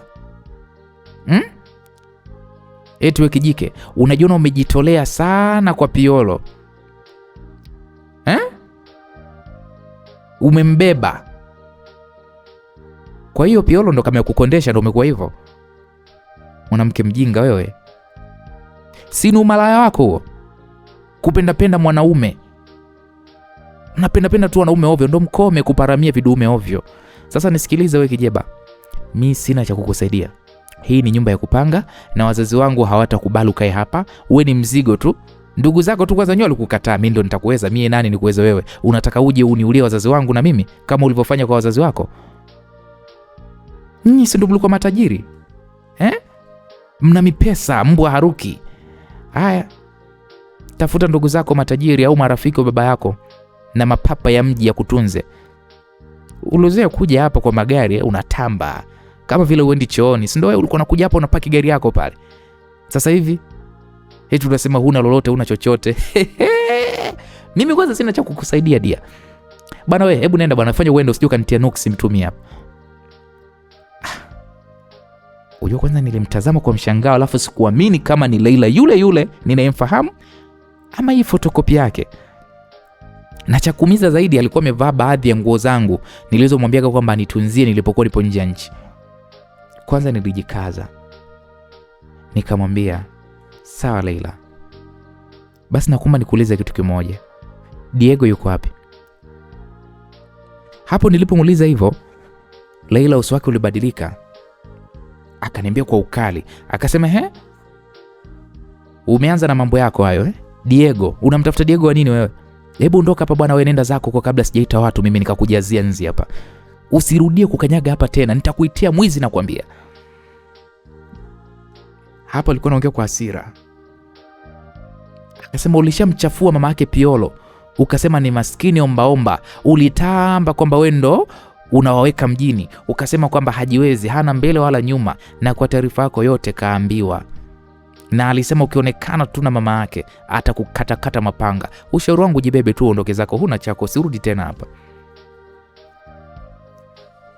Jamani, nilihisi uchungu mkubwa. Nikamuuliza kwa sauti ya chini, ngambia, mimi mbona unaongea maneno hayo yote? Mbona mimi sije kuyazungumza hayo maneno? Akasema, bwana mimi sina muda wa kuongea na wewe bwana wewe. Nina kazi zangu, nimeshasema ondoka bwana wewe. Nikamwambia, Leila, na kuomba uniambie tu ni wapi nitampata Diego. Bwana wewe, sijui tangu lini nikawa mimi mjakazi wa Diego. Hebu nenda zako huko bwana wewe, acha kuwatafuta watu waliokwisha kufa bwana wewe. Kabla sijasema chochote msikilizaji, Leila alinifukuza kwa kunisukuma. Nilianguka chini pamoja na kibegi changu. Nilihisi maumivu mwilini, lakini maumivu ya moyo yalikuwa ni makubwa zaidi. Machozi yalinitoka. Leila aliingia ndani akabamiza ule mlango kwa nguvu. Nilisimama taratibu, nikajifuta machozi, na kisha nilianza kutembea bila hata kujua kwamba naelekea wapi. Nilikuwa nikitembea kwenye vichochoro vya Manzese. Machozi yalikuwa yananitoka bila hata kujizuia. Maneno ya Leila yalikuwa yananirudia kichwani tena na tena, na nikakumbuka tulivyokuwa mwanzo. Nikiwa bado naishi kwa wazazi wangu, nilikuwa nikija nikimpa pesa kwa kila alichokuwa nakihitaji. Tulikuwa tunashauriana, tunazungumza mara kwa mara kwenye simu, lakini leo hii sikuwa hata na simu yenyewe hiyo ya kusema kwamba ni wasiliane na mtu fulani. Nilipoondoka India nilitoroka nyumbani kwa kina Krish nikiwa niko mikono mitupu, kwa sikuweza kubeba hata simu. Kwa kipindi kile sikuwa hata na ruhusa ya kumiliki hiyo simu. Walininyang'anya kabisa, kwa sikuwa na kitu chochote zaidi kibegi cha mgongoni tu chenye nguo chache nilizokuwa nimepewa na yule Muhindi mamake nzuri. Lakini leo hii Leila yule nilimwamini ndio ananifanyia mimi yote haya. Nikakumbuka tena kauli yake kuhusu Diego. Alisema ya kwamba na watafuta watu waliokufa. Maneno yale yalinichoma moyoni kwamba je, Diego amekufa ama ni vipi? Labda ndo maana nilikuwa namuota sana ndotoni. Na ndo maana alikuwa akija kwenye ndoto zangu mara kwa mara. Kumbe ni mtu aliyefariki. Wazo hilo likaniuma sana, lakini ghafla nikahisi giza likija mbele yangu. Miguu ikashindwa kabisa. Nikapepesa hivi, nikayumba na kisha nikajikuta niko chini. Nilipokuja kushtuka, nilisikia sauti ikisema, "We vipi? Angalia unapotembea, we kipofu nini? Wewe una shida gani wewe?" Ilikuwa ni sauti ya dereva bodaboda. Kumbe nilitaka kugongwa, yani nilibaki kidogo tu nigongwe na pikipiki. Yule dereva alikuwa amesimama kwa pembeni. Alikuwa amembeba mwanamke mmoja hivi. Yule mwanamke alishuka haraka, akaniangalia kwa huruma na kisha akasema, "We naye? Maneno yote hayo ni nini sasa? Unakosa utu, wewe uone kama huyu hayuko sawa huyu binti." Sasa yule mwanamke inaonekana kama alikuwa na karoho fulani kwa huruma, kwa sababu alimwambia yule bodaboda. Yule mwanamke akasema, "Pole mdogo wangu, hujaumia eh? Nini shida? Mbona unaonekana kama vile unalialia?" Yule binti alinisogelea zaidi. "Binti, nini kinaendelea? Una msiba?"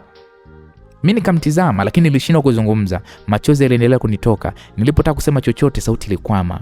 Mawazo yalikuwa yananigonga kichwani kwamba Diego amekufa. Diego hayuko tena kwenye hii dunia. Nilijiuliza mengi sana.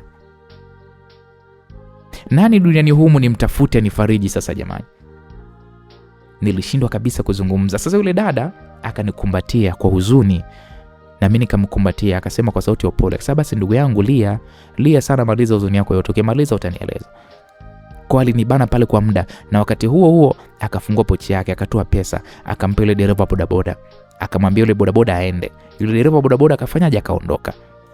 Baada ya kulia kwa muda, yule dada alininyanyua, akanisogeza pembeni ya barabara, tukakaa chini ya banda fulani hivi. Nilikuwa bado nimeshindwa kuzungumza. Akanunulia pale maji, akanipa, akaniambia, "Kunywa maji ushushe huzuni." Nilipokea ile maji nikanywa, na baada ya kunywa ile maji nilijihisi kama huzuni niliyokuwa imenitawala kama vile inashuka. Yule dada akanitazama, akaniambia, "Pole sana." Pale nikamjibu kwa sauti ya chini sana, nikamwambia, "Asante dada." Alikuwa ni mwanamke mwenye umri wa wastani hivi. Uso wake ulikuwa umejaa huruma. Alionekana kama vile angeweza kuwa na umri sawa kabisa na dadangu Alinda, aliyenizidi umri kama miaka 6 hivi au 8. Yule binti msamaria mwema akanitazama tena, akasema, "Kuna nini? We ni nani na umetokea wapi?" Nikamwambia, "Mimi nimetokea India." Akaniambia, "India? Ulifuata nini huko?" Hapo ikabidi nimsimulie kwa kiufupi historia yangu. Yule dada alinisikiliza kwa umakini, akanisikiliza. Nikamwonyesha nyaraka nilizotumia kusafiri, karatasi niliyosaidiwa kuandaliwa mpaka kufika nyumbani, na kila kitu nikawa namuonesha. Nikamwambia ukweli wote. Mimi sina pa kwenda. Ndugu zangu wamenitenga, wamenikataa. Wanasema mimi ndiye chanzo cha vifo vya wazazi wetu. Na wanasema hata nikifa wasije, na wao hata wakifa mimi nisiende, kwa sababu mimi ndiye niliyewaua wazazi wetu. Yule dada kwanza akanikumbatia tena, akaniambia, "Pole sana mdogo wangu. Story yako inasikitisha jamani. Dia, mimi mbona ni maskini tu, sina mali wala uwezo mkubwa, lakini kama utaniamini naomba nikusaidie, njoo kae kwangu angalau kwa usiku wa leo tu. Kesho utajua wewe mwenyewe hatima yako itakuwaje. Wewe ni mwanamke mwenzangu. Huku uchochoroni Uswahilini utafanywa matendo mabaya." Nikamtazama udada. Nikamwambia, "Dadangu, kwa stage nilofikia na kuamini hata iweje, yani mimi nakuamini tu. Kwanza nikushukuru, asante sana na Mungu akubariki."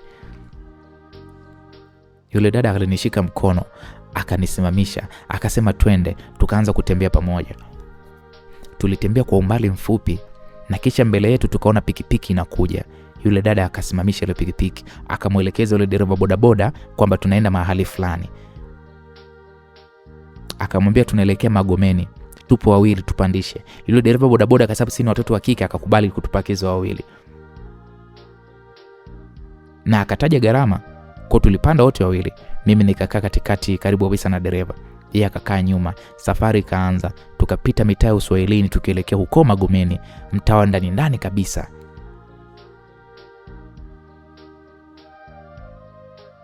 Huyu dada naye alikuwa anaishi Uswazi. Magomeni Uswahilini. Tulipofika tulisimama mbele ya nyumba ya kawaida tu. Haikuwa nzuri sana wala haikuwa mbaya kupita kiasi, lakini ilionyesha wazi hali ya maisha yule dada ilikuwa ni ya sijui nisemaje. Alikuwa tuna maisha yale ya kawaida. Kwa sababu hata nyumba yenyewe ilikuwa ni ya zamani. Ilikuwa ni nyumba ya kupangisha na kulikuwa kuna geti dogo. Hilo geti lilikuwa la bati.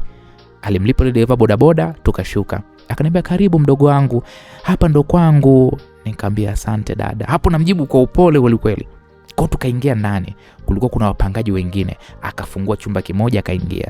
Alikuwa anaishi chumba kimoja tu na ndani kulikuwa kuna godoro lilikuwa limelazwa chini. Pembeni kulikuwa kuna jiko la mkaa. Vyombo vilikuwa vichache vilipangwa ndani ya beseni pamoja na vyombo vingine vichache.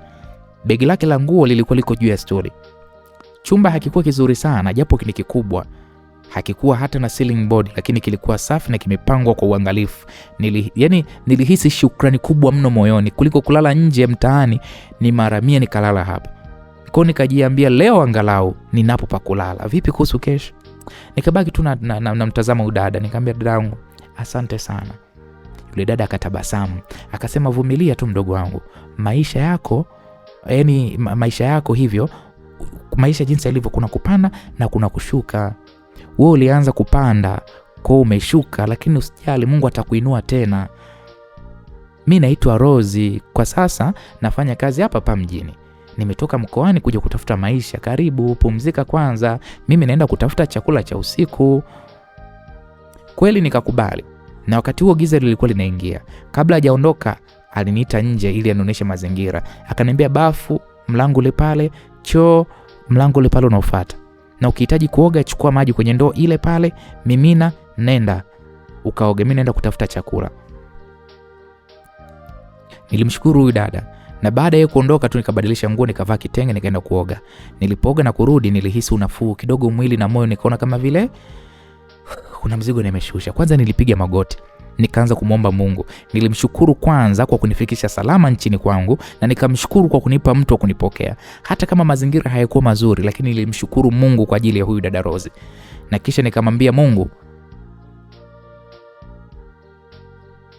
Diego, nikamwambia Mungu kuhusu Diego. Nikamwambia mwanzo wangu na Diego haukuwa mzuri, lakini Mungu, kuna sababu ya wewe kunikutanisha na Diego iliyomfanya afanye ile alilofanya. Kama kweli Diego amefariki, naomba mlaze mahali pema peponi. Sina kinyongo naye, nimemsamehe kwa yote. Hapo nikanyamaza kidogo, kisha nikasema tena, lakini Mungu, kama Diego yuko hai popote alipo, Mungu wangu, hebu mwambie basi moyo wangu unamhitaji. Hata kama tuwezi kuwa pamoja, naomba nimuone tu Diego, nione tu sura yake, moyo wangu ufarijike. Nilisali kwa muda mrefu nikiwa nalia. Maneno yalinitoka mchanganyiko, sikujua kipi nianze, kipi nimalize. Sikujua hata kama Mungu ananielewa kwenye haya maombi yangu. Yalikuwa ni mvurugano, mwanzo mwisho, mwisho mwanzo, kati mwanzo kati. Lakini nilimwambia yote yaliyojaa moyoni mwangu, nilimweleza Mungu yote. Na baada ya muda nilisikia dada Rozi anarudi. Nikasimama nikajifuta pale machozi, nikakaa juu ya godoro lake, nikawa namsubiri.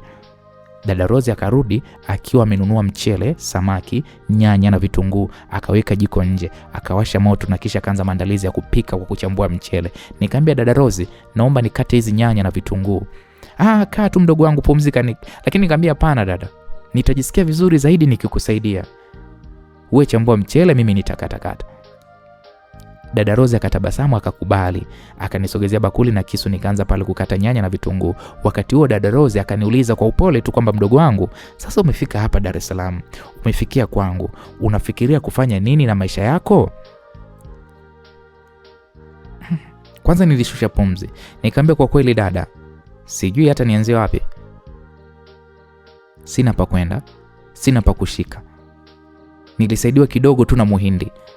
Akanipa pesa ndogo. Kwa sasa nilichobakiwa nacho ni kama shilingi 40,000 tu na 5. Sijui kwa hali hii kama nitaweza kufanya kitu. Dada Rozi akanisikiliza, akaniambia sasa mdogo wangu, sikiliza nikwambie kitu. Mimi kazi yangu nafanya usafi barabarani. Nimeajiriwa na halmashauri ya jiji kusafisha barabara, kufagia, kuokota uchafu na kutupa ili jiji liweze kuwa safi. Sasa sijui wewe tutakutafutia kazi gani?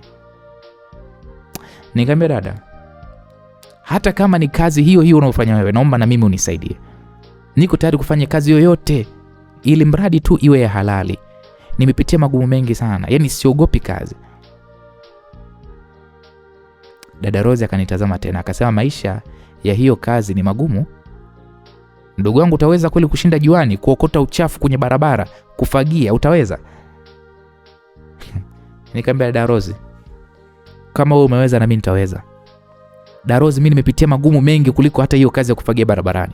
Yani ili mradi tu nipate kipato cha halali, niko tayari. Sawa mdogo wangu, kwa sasa kaa hapa tuishi pamoja. Ukishaanza kujipata ndipo utaanza kujitegemea. Hii kauli yake, kusema ule kweli, nilihisi faraja sana moyoni mwangu. Nikamwambia dada Rose, kwa kweli sina mtu mwingine duniani hapa. Hata ndugu hawako karibu na mimi. Kimsingi hapa duniani wewe ndo ndugu yangu wa kwanza. Dada Rose akanishika mkono akaniambia, usijali mdogo wangu, mimi mwenyewe sina ndugu hapa. Tumekuja da kupambana na maisha. Kesho nikienda kazini nitaongea na bosi wangu tuone kama kuna nafasi yote na wewe upate. Jamani, nilimshukuru Mungu. Nilihisi wazi ya kwamba Mungu hakunitupa. Alinituma, yani sijui nisemaje. Alinitumia mtu mwenye moyo wa huruma kunistiri. Tulipika chakula, tukala pamoja huku tunapiga story ndogo ndogo na kucheka. Na baada ya hapo tukalala kwenye godoro. Asubuhi ilipofika niliamka mapema, nikafanya usafi, nikafagia ndani na nje. Dada Rose alipoamka alinikuta mimi tayari nimeshamaliza kazi zote. Dada Rose akaniambia, "Wewe mdogo wangu, hebu usijichoshe hivyo bwana. Hebu endelea kupumzika jamani, usifanye hivyo." Nikamwambia dada, hata usijali. Akanionyesha pale chakula kilichobaki, akaniambia kwamba nile, yeye atakuja mchana kunitazama. Na baada ya muda dada Rose akaondoka, kwa mimi nilibaki niko peke yangu. Nikawa nawaza sana kuhusu Diego mpaka usingizi ukanichukua. Baadaye dada Rose alirudi mchana akiwa ameniletea chakula, chips pamoja na mishikaki. Alikuta mimi nimelala, akasema, "Aniela, umelala hivi? Umekula kweli?" Hapo sikutaka kumdanganya, nikasema bwana nilipitwa na usingizi. Akanisema sema pale, lakini alinisema kwa upendo, "Kwa nini hukula kabla ya kulala? Hata kama maisha ni magumu mdogo wangu, chakula ni muhimu kwa afya." Nikamwambia samahani dada. Kwa nikapokea kile chakula nikala. Yeye akaondoka. Jioni alivyorudi akanirudia kuniambia kwamba bosi wake bado anatafakari. Hivyo nitaendelea kukaa pale nikimsaidia kazi za nyumbani. Kwa nikakaa pale kama wiki moja. Kila siku nikawa namsaidia, nilipika, nilifanya usafi, nilitumia ile pesa yangu 45 nilopewa na yule muhindi kwa matumizi mengineyo ya pale nyumbani. Na hatimaye siku moja dada Rose akaniambia kwa furaha sana, akaniambia, "Mdogo wangu, umebahatika na wewe umepata kazi." Ingawa kazi ilikuwa ni ile ile ya usafi barabarani, lakini mimi nilikuwa nimepangiwa eneo la Kinondoni. Jamani, nilihisi shukrani kubwa vibaya mno. Nilijua wazi kabisa huu ulikuwa ni mwanzo mpya wa maisha yangu. Nilifurahi sana. Nilimshukuru Mungu kwa moyo wangu wote. Kwa mara ya kwanza baada ya mateso mengi, nilianza kuamini kwamba maisha yangu yanapona taratibu taratibu. Kwa nilijiona nikiamka asubuhi na vile mavazi ya kazi, naenda kazini kwenye nchi yangu mimi mwenyewe.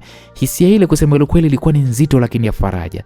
Maadamu tu kazi yangu nitaipenda, yani sitajali lolote. Hata kama mimi ni msomi, nimesoma shule za nje ya nchi, nimesoma vyuo nje ya nchi, lakini nitaifanya hii kazi ya kufagia barabarani, kufanya usafi, kukota makopo vizuri kwa moyo mmoja. Asubuhi iliyofuata niliambatana na dada Rose mpaka kwenye ofisi za halmashauri. Pale nikapewa mavazi maalum ya kazi, nikapewa nguo ya kufanya usafi barabarani pamoja na buti za kuvaa miguuni. Nikapewa pia viongozi waliokuwa wakisimamia eneo hilo ambalo mimi nitakuwa nafanya hiyo kazi. Sikupangiwa kufanya kazi eneo moja na dada Rose, yeye alikuwa yuko eneo lake, mimi nikapangiwa barabara ya Kinondoni. Bas, tukapanda gari maalum. Gari hili lilikuwa linatubeba wafanyakazi na linatuacha maeneo ya kazi. Tulipewa pale vifaa vya kazi, mafagio, vifaa vya kukusanya takataka, gloves na buti. Nikavaa pale mavazi yale. Kwa kuwa nilikuwa mdogo kimwili, yale mavazi yalionekana makubwa sana juu yangu, kiasi kwamba hata wenzangu pia wakawa wananicheka kidogo, lakini sikujali. Moyoni nilikuwa na shukrani. Kwa nikaanza ile kazi. Wiki ya kwanza ikapita, wiki ya pili ikapita, nikaanza kuzoea lile jua kali dada, uchovu hivyo, kusimama muda mrefu barabarani. Ingawa kazi ilikuwa ni ngumu, kulikuwa kuna watu wenye mioyo ya huruma kusema ule kweli. Wengine walikuwa wananipa maji, wengine wananipa pesa ndogo ndogo walipokuwa wananiona kwenye foleni. Hapo Ndipo wazo lilipoingia kilini mwangu, kwa nini nisiongeze kipato kwa biashara ndogo ndogo? Nikamshirikisha dada Rozi wazo langu, akanisikiliza, akatabasamu, akasema haya mdogo wangu, anza tu, unaweza kuuza karanga au biskuti. Basi mimi nikakubali. Tulitafuta pale mtaji mdogo, nikanunua karanga na biskuti, nikaanza kubeba kapu langu lile la beseni. Nilikuwa nafanya kazi ya usafi, nikiona foleni imesimama pembeni, naanza kuuza. Sikuwa na aibu hata chembe. Eti kwamba mimi zamani nilikuwa mtoto wa kishua, nimesoma nje huko sijui nini na nini, nina elimu. Hayo yote naijua mimi. Kwa nilihisi fahari sana. Yaani nilikuwa najitafutia riziki ya halali, na kweli pesa ilianza kuingia kidogo kidogo. Siku moja nikiwa niko katikati ya kuuza karanga barabarani, kuna pikipiki ilisimama ghafla tu mbele yangu. Nilishtuka. Nilihisi kama ile pikipiki ilitaka kunigonga. Nikainua macho kumtazama huyo dereva. Sikuamini macho yangu. Hakuwa mtu mwingine, alikuwa ni Piolo. Yule mpenzi wangu wa zamani, yule nilomtumia pesa nikiwa niko mbali, yule aliyesema kwamba mamake anaumwa, yule alionipotezea mimi matumaini yangu na direction ya maisha yangu, alikuwa amesimama pale mbele ya macho yangu. Na yeye aliniona, sio kama kuniona. Moyo wangu kwanza uliruka, ulifanya pa. Afu miguu ikawa ni mizito. Dunia nikaiona kama vile iko kimya. Yaani sikujua nifanye nini. Nilisimama tu afu nikana mtizama. Macho yetu yakakutana. Hapo akili yangu ilikataa kuamini kwamba huyu ndiye mtu aliyeniumiza kiasi kile. Huyu ndio alionifanya mimi nikashindwa kuendelea na masomo kule India, mpaka nikajikuta na kuwa house girl, nikatendwa machafu yote yale. Ndio huyu mshenzi aliyenipiga milioni 8 afu akaniblock, akanipotezea mazima. Alikuwa yuko mbele yangu. Hapo mimi sasa ndo nilikuwa mfanya kazi wa usafi barabarani, nauza karanga. Afu naye alikuwa yuko pale, yuko hai mzima wa afya kabisa kwenye pikipiki. Na bila shaka hii ndo pikipiki ile ambayo mimi nilimnunulia kipindi kile nina maisha mazuri kutoka kwa wazazi wangu. Nilimtazama huyu kaka. Unajua kwanza, yani sikuamini macho yangu. Namuona P. Yani P namuona tena machoni mwangu. Mimi namuomba Mungu anikutanishe na Diego, afu nakutana na huyu mshenzi. Hapo kumbukumbu zote za maumivu alikuwa ameniachia zikanijia ghafla tu. Pesa nilizomtumia, kutoweka kwake, kuisaidia familia yake, mama yake, yani kuniblock kila mahali. Yani sikujua kwamba alifanya makusudi au kama ni kweli alikuwa na tatizo au kuna sababu nyingine. Nilikumbuka mapenzi yetu na nilitamani sana kumwamini tena. Mawazo yalinigonga kichwani kwa nguvu sana kiasi cha kwamba kunifanya niseme kimoyomoyo, huyu ni yeye kweli? Yaani unajua unamuona mtu alafu naisikia vile umevurugwa kwamba huyu ni yeye kweli. Unajua nikamwangalia tena na yeye aliniona. Macho yake yalionyesha kabisa mshtuko ule wa ghafla. Kisha akanitazama, akaendelea kutazama mbele. Hakuendelea kunitazama mimi. Kwa sekunde chache alionekana kama vile anataka kuwasha ile pikipiki yake aondoke haraka haraka. Ilo kulikuwa kuna foleni, taa zilikuwa hazijamruhusu. Nikamwita tu kwa sauti ya kutetemeka, nikamwambia Piolo. Piolo akageuka akanitazama.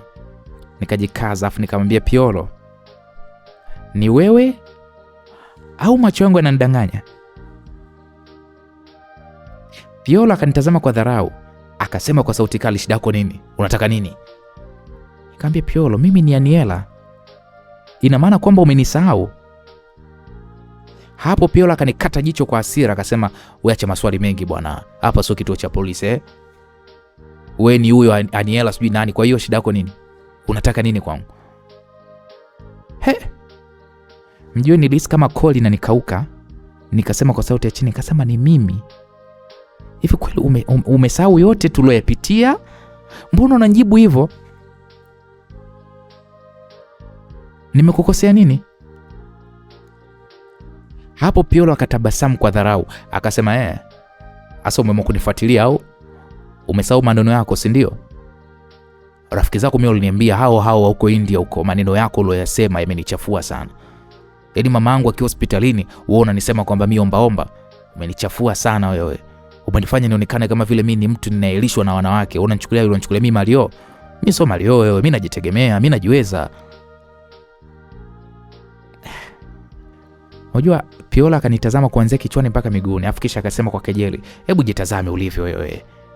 Sasa kiburi chako na dharau zako, uone ulivyokongoroka hivyo. Umejiuza uko India wewe kwa Wahindi. Wamekuchezea ambako umeacha chuo, wamekuchoka na umefukuzwa, umerudi kuuza karanga barabarani. Hiyo yote ni adhabu ya roho yako mbaya, wewe dada roho mbaya. Cheki ulivyochoka kwanza. Unaonekana maskini tu. Yaani unaona hata aibu kuonekana na wewe yani. Unataka nikumbuke mambo ya zamani? Acha kunisumbua. Wewe ni mkosi, wewe nikikuleta kwenye maisha yangu wewe nuksi mtupu wewe.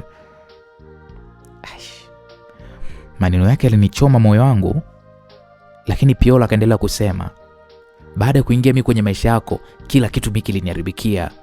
Kabla yako mimi nilikuwa na maisha yangu, wewe demu nuksi, wewe demu mjao. Lakini baada yako tu shida mimi ndo zikaanza. Mara mama anaumwa, mara hiki, mara kile. Unakwenda kila mahali ukisema kwamba wewe ndo unanilisha mimi. Wewe ndo unanitengenezea mimi maisha. Wewe vipi wewe mbona kwa jao wewe demu wewe? Achana na mimi bwana.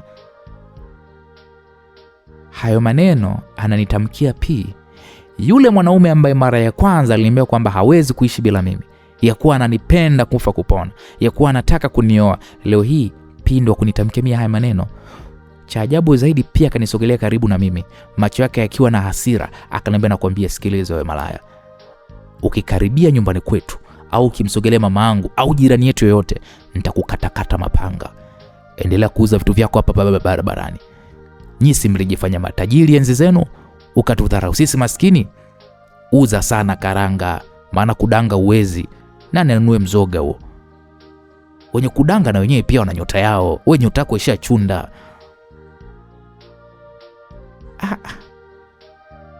Nilikuwa nimesimama, miguu ilikuwa imekufa ganzi. Machozi yalikuwa yananitoka. Akaongeza maneno kwa ukatili wa hali ya juu. Akasema, mkosi wako ndio ulioharibu maisha yangu. Wazazi wako wamekufa kwa sababu yako wewe. Usinisogelee tena ukaniambukiza hizo nuksi zako. Ukiniona popote pita mbali na mimi. Alafu hilo jina langu acha iwe mwisho leo kunitaita. Wewe mimi sikujui, sijai kukuona. Nimefuta kila kitu kukuhusu, achana na mimi. Maneno ya Piolo yalikuwa ni kama vile mkuki moyoni mwangu. Nilivunjika moyo msikilizaji. Huyu ndiye mwanaume niliyemwona kama mshirika wa maisha yangu.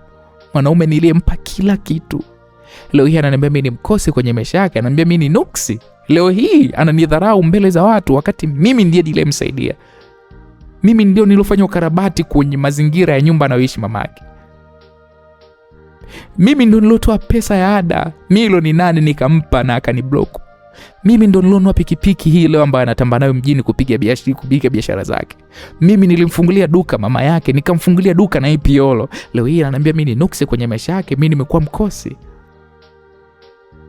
Nakumbuka mimi ndo nilompangiaga nyumba. Piolo alikuwa anaishi kwenye chumba tu kwa Manzese, kimechoka na alifukuzwa kodi. Nikaenda kumpangia nyumba nzuri, nikamnunulia kila kitu cha ndani. Leo hii mimi nakuwa mkosi kwake. Leo hii mimi ananidharau mbele za watu. Hapo ndipo nilipoelewa ukweli mchungu. Piolo alipenda pesa yangu na sio mimi. Na hapo ndipo nikaelewa maneno ya Diego. Kipindi kile alikuwa ananiepusha na haya sasa ambayo yananikuta sasa. Huyu mimi ndiye sababu, huyu ndo sababu ya mimi kwenda kufanya kazi kwa kina Nakumbuka Pindo aliniomba elangu mimi ada nimpe yeye, nikampa. Nikashindwa kule kulipia ada, nikajikuta nenda kwa house girl kwa kina Krishi kule, nikawa na bako na teswa. Nyie wanaume. Ikafika sije mpaka nikamkumbuka dadangu Alinda. Mara ya kwanza naingia na kwenye mahusiano aliniona na akaniambia hivi, wewe unampendaje huyu mwendesha bodaboda? Mbona sio hadhi yako? Hawa maskini wanafataga tu hela kwa sisi matajiri. Dadangu alinionya mapema kabisa. Lakini sikumsikiliza dadangu. Dadangu alinishauri nimtafute wa hadhi yangu, lakini mimi nikajifanya kumpenda Nilimpenda Piolo kwa moyo wangu wote. Nilijitoa bila hata kuhesabu gharama anazotumia. Piolo mimi nilimlipia mpaka kodi ya mwaka mzima, nilimtafutia chumba kizuri. Nilimtumia ada yangu ya chuo. Nilidanganya nyumbani mara nyingi kwa ajili yake yeye na mama yake. Leo yeye ananipa matusi ya kuniita mimi ni mkosi kwenye maisha yake. Machozi yalinitoka msikilizaji. P akasema kwa sauti ya mwisho, akaniambia, wewe umenisikia wewe? Usirudie tena, hakuna mwanaume atakayekupenda wewe. Utatangatanga hivyo hivyo mpaka mwisho wa dunia yako. Foleni ikaachia, akaondoka kwa haraka, akiacha vumbi na moyo wangu ukiwa umevunjika vipande vipande. Sikuweza kuendelea kuuza. Niliondoka pale nikaenda pembeni karibu na kituo cha daladala. Nilikaa kimya. Nilijikuta tunakumbuka kila kitu tulichokipitia mimi na Piolo. Nilikuwa mwema sana kwake, sikuwahi kumsaliti, sikumuumiza, lakini aliniumiza mimi. Na baada ya muda mrefu wa mawazo, nikafuta machozi, nikasimama, nikarudi kazini. Nikajiambia hiki ndicho pekee ninachokishikilia hapa mjini. Hii kazi ya mimi kufagia, kazi ya kuuza karanga na kusambaza biskuti, ndio kitu pekee kinachonifanya niendelee kuishi hapa mjini. Inatakiwa nikithamini na nikiheshimu. Nilijiambia hivyo. Kwa nikaendelea na kazi yangu, maisha yaliendelea. Huku kumbukumbu zake za maumivu zilikuwa zinaniandama. Aiseme nilijiona mjinga. Nilijiona ni mjinga sana. Siku zilipita, nikatimiza miezi 3 kazini. Nilikuwa ni mwaminifu, mnyenyekevu na mwenye bidii. Lakini siku moja maisha yangu yalibadilika tena ghafla. Ilikuwa hivi, baada ya kuanza kazi, nilifanya miezi kama 2 mfululizo. Nilipofikia mwezi wa 3, maisha yangu yalikuwa yameanza kupata mwelekeo. Nilikuwa nafanya kazi yangu ya usafi barabarani kama kawaida, na nyakati nyingine nilikuwa natumia muda ninaopata nilijiongezea kipato kwa kuuza karanga na biskuti. Sasa siku hiyo nilianza kama siku nyingine tu za kawaida. Bosi akaniambia, bosi akasema tufanye usafi vizuri kwa sababu kuna kiongozi mkubwa anapita hiyo siku. Kwa huyu bosi wa halmashauri akatuomba tusafishe barabara vizuri, mitalo yote na eneo lote liwe safi. Mnaelewa? Kwa tukaa tupo kwenye viunga katikati ya barabara. Hapo ilikuwa ni mida ya saa 4 hivi za asubuhi. Tushapewa agizo tufanye usafi vizuri kwa sababu kuna kiongozi wa serikali ambaye ni mkubwa atapita hii barabara. Na hiyo siku wakati nafanya usafi, magari yote yalipotea barabarani. Yaani barabara ilikuwa nyeupe, matrafiki tu wame barabarani. Nadhani pia hata magari yalisimamishwa kwenye baadhi ya njia. Kwa tukawa tunaona tu pikipiki za polisi zinapita. Yakafuata pale magari ya polisi, vikafuata ving'ora pale. Bosi akasema, wakubwa wanapita. Kwa sisi tukawa tunaendelea kutazama. Mara msafara sasa ulipita wa magari mazuri ya kifahari. Yalikuwa mwendo wa kawaida tu. Nilitazama, nikajisemea, kuna watu wana raha. Ona, yaani wanaimiliki barabara. Huku sisi tunapigwa na jua. Ila ndo maisha. Yaani magari ya watu binafsi yanafungwa yasipite, wanapita kwanza wao. Sio mchezo. Msafara ule ulipita. Shughuli zikaendelea kama kawaida. Lakini mida ya jioni msafara ukapita tena. Wakati niko kuuza zangu nini karanga. Kwa nikasogea pembeni. Yaani hata barabarani uruhusiwi kusimama. Nikasimama pembeni ya barabara. Niko na kapu langu kupisha wakubwa wa nchi wapite. Kisha sisi tuendelee na shughuli zetu. Jioni nilirudi nyumbani salama. Nikapita pamoja na dada Rose. Tukapiga story kidogo, tukasimuliana ilojili, tukawa tunacheka. Kipindi hiko nilikuwa tayari nimeshaanza kununua baadhi ya vitu vidogo vidogo. Nilikuwa najiandaa kwamba nitakusanya pesa kidogo zaidi, nitaenda kujipangia chumba changu mimi mwenyewe na kuanza maisha yangu mapya taratibu. Usiku ulipita, tulilala. Asubuhi iliyofuata tuliamka mapema, kila mmoja akajiandaa kwa ajili ya kwenda kazini kwake. Nilipofika kazini, nikaanza kazi yangu kama kawaida. Nikafagia barabara, nikazoa takataka nyingi zilizokuwa zimetapaka, nikazikusanya kwenye mifuko, nikaenda kuzitupa kwenye dustbin ili gari la taka lipite lifanyaje? Libebe. Baada ya kumaliza usafi, nikakaa kidogo kujipumzisha, kisha nikajiandaa kuingia barabarani kuuza karanga na biskuti zangu kama kawaida.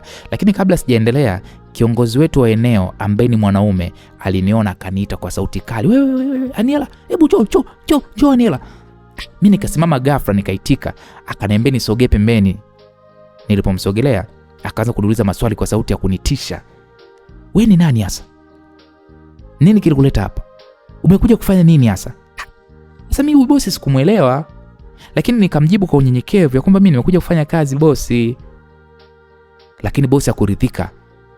Akawa ananisema huko, ananiangalia kwa muda. Afu mimi sikumuelewa kwamba mimi nilionekana sio mtu wa kawaida au ni vipi. Kwanza alidai kwamba Kiswahili changu kina mchanganyiko wa Kiingereza, na akaanza kuniambia kwamba wazi ya kwamba haamini kama mimi ni binti, kama mimi naweza kufanya kazi za usafi barabarani. Yaani haamini kama mimi, yani mimi Aniela jinsi nilivyo, kwamba naweza nikafanya kazi za barabarani. Akasema kabisa, wewe ulikuja hapa umekocha kocha, sasa hivi umenawili, najua kabisa sio kwa ajili ya hii kazi. Wewe Aniela, wewe mtu hatari sana wewe. Wewe mtu wa system wewe. Wewe unatumika na mabosi, umekuja hapa kutuchunguza. Mimi nikamtizama bosi kwa mshangao. Sikujua anaongelea nini. Akasema kwa sauti ya vitisho, sikiliza sasa Aniela, nimepigiwa simu, unahitajika ofisini na bosi. Nimeshangaa. Maana mimi ndo bosi wako, mimi ndo natakiwa niitwe kule juu, ngazi za juu. Wewe unaitwa kama nani? Mimi ndo natakiwa nitoe taarifa zote kule juu. Haya, leo unaitwa wewe. Mimi bosi wako naachwa. Hapa kuna kitu. Sasa nakuonya, ole wako ukasimulie chochote kinachoendelea huko. Na ukifanya hivyo sitakuacha salama. Umenisikia? Sasa kama mtu wa system ndo mimi, sasa mimi mtu wa TANESCO. Hapo akaendelea kunitisha kweli kweli. Akaniambia eti nisiwahi kusema chochote kuhusu watu wanaouza barabarani au pesa ya faini ile sijui nini wanaokusanya. Maana kuna kodi nyingi wanazichukuaga humu barabarani, alafu azifiki kwa uongozi wa juu ofisini. Kwa kuna mambo mengi akawa anaendelea sana. Akaniambia ole wake nenda nikayaseme. Na akaniambia mimi na familia Aniela. Familia mimi nanitegemea. Yaani alikuwa ananisisitiza, yaani kana kwamba labda mimi huko nitaenda nitamharibia. Kwamba mimi nitaenda nitafumua mdomo wangu. Mimi nikimtizama alafu nikawa sielewi, nikamwambia mimi, wewe hebu nenda ofisini kule unahitajika. Hapo alihitimisha kwa ukali. Mimi nikamtizama kwa hofu na mshangao. Kisha nikasema kwa sauti ya chini, sawa bosi, nitaenda. Maana mimi ndo bosi wangu ananisimamia. Kumbe tena kuna bosi mwingine uko ngazi za juu, inabidi nikaonane naye. Lakini moyoni mwangu nilikuwa na maswali mengi sana. Kwa nini leo mimi naitwa? Kwa nini sio wengine? Niliwaza kwamba kulikuwa kuna jambo zito linaloendelea, jambo ambalo sikulielewa bado. Nilibeba hofu moyoni mwangu, nikaanza kuelekea ofisini bila kujua kabisa kilichokuwa kinisubiri mbele yangu ni nini. Kwa nilipanda pale gari nikaelekea moja kwa moja kwenye ofisi za mamlaka ya eneo. Nilipofika nilienda mpaka kwenye ofisi ya bosi wetu mkuu. Sasa nilimkuta secretary, nikamuuliza kama bosi yupo, akaniambia yupo na nikaruhusiwa kuingia. Nilipoingia nilimkuta bosi wetu. Alikuwa ni mwanamke, mtu mzima hivi. Alionekana ni mwenye msimamo afu na mamlaka. Aina ya mtu ambaye anapenda kuonyesha nguvu na ujasiri wake wazi wazi. Na pia anaupenda sana ujana kutokana na jinsi alivyokuwa amevaa. Nilimsalimia, akanitazama kisha akaniuliza wewe ni nani? Nikamwambia kwa heshima kama mimi naitwa Aniela. Nimeambiwa umeniita. Mimi ni mfanyakazi wa usafi, nafanya kazi eneo la barabara ya Kinondoni. Yule mama akanitazama kisha akasema, kumbe ni wewe." Nikamwambia ndio. "Wewe mtoto, hebu niambie kitu kimoja. Wewe ni nani hasa?" Yaani huyu boss tena naye ananiuliza hilo swali. Paka likanichanganya. Nikajiuliza kimoyomoyo, kwa nini tena naulizwa mimi ni nani? Swali hilo nishaulizwa na kiongozi wangu mdogo wa kule chini. Sasa hivi naulizwa tena na bosi mkubwa. Jamani, kulikuwa kuna nini? Nikamjibu kwa unyenyekevu, nikamwambia mimi ni mfanyakazi tu. Akanikatiza kwa sauti ya mashaka, akasema wewe mfanyakazi? Una uhakika wewe ni mfanyakazi? Hebu sikiliza, nimekuchunguza kwa muda mrefu sana wewe binti. Haiwezekani binti kama wewe ukawepo hapa kwa bahati mbaya. Kuna watu wakubwa wanakuja kukuulizia. Kwa nini wanakutafuta wewe?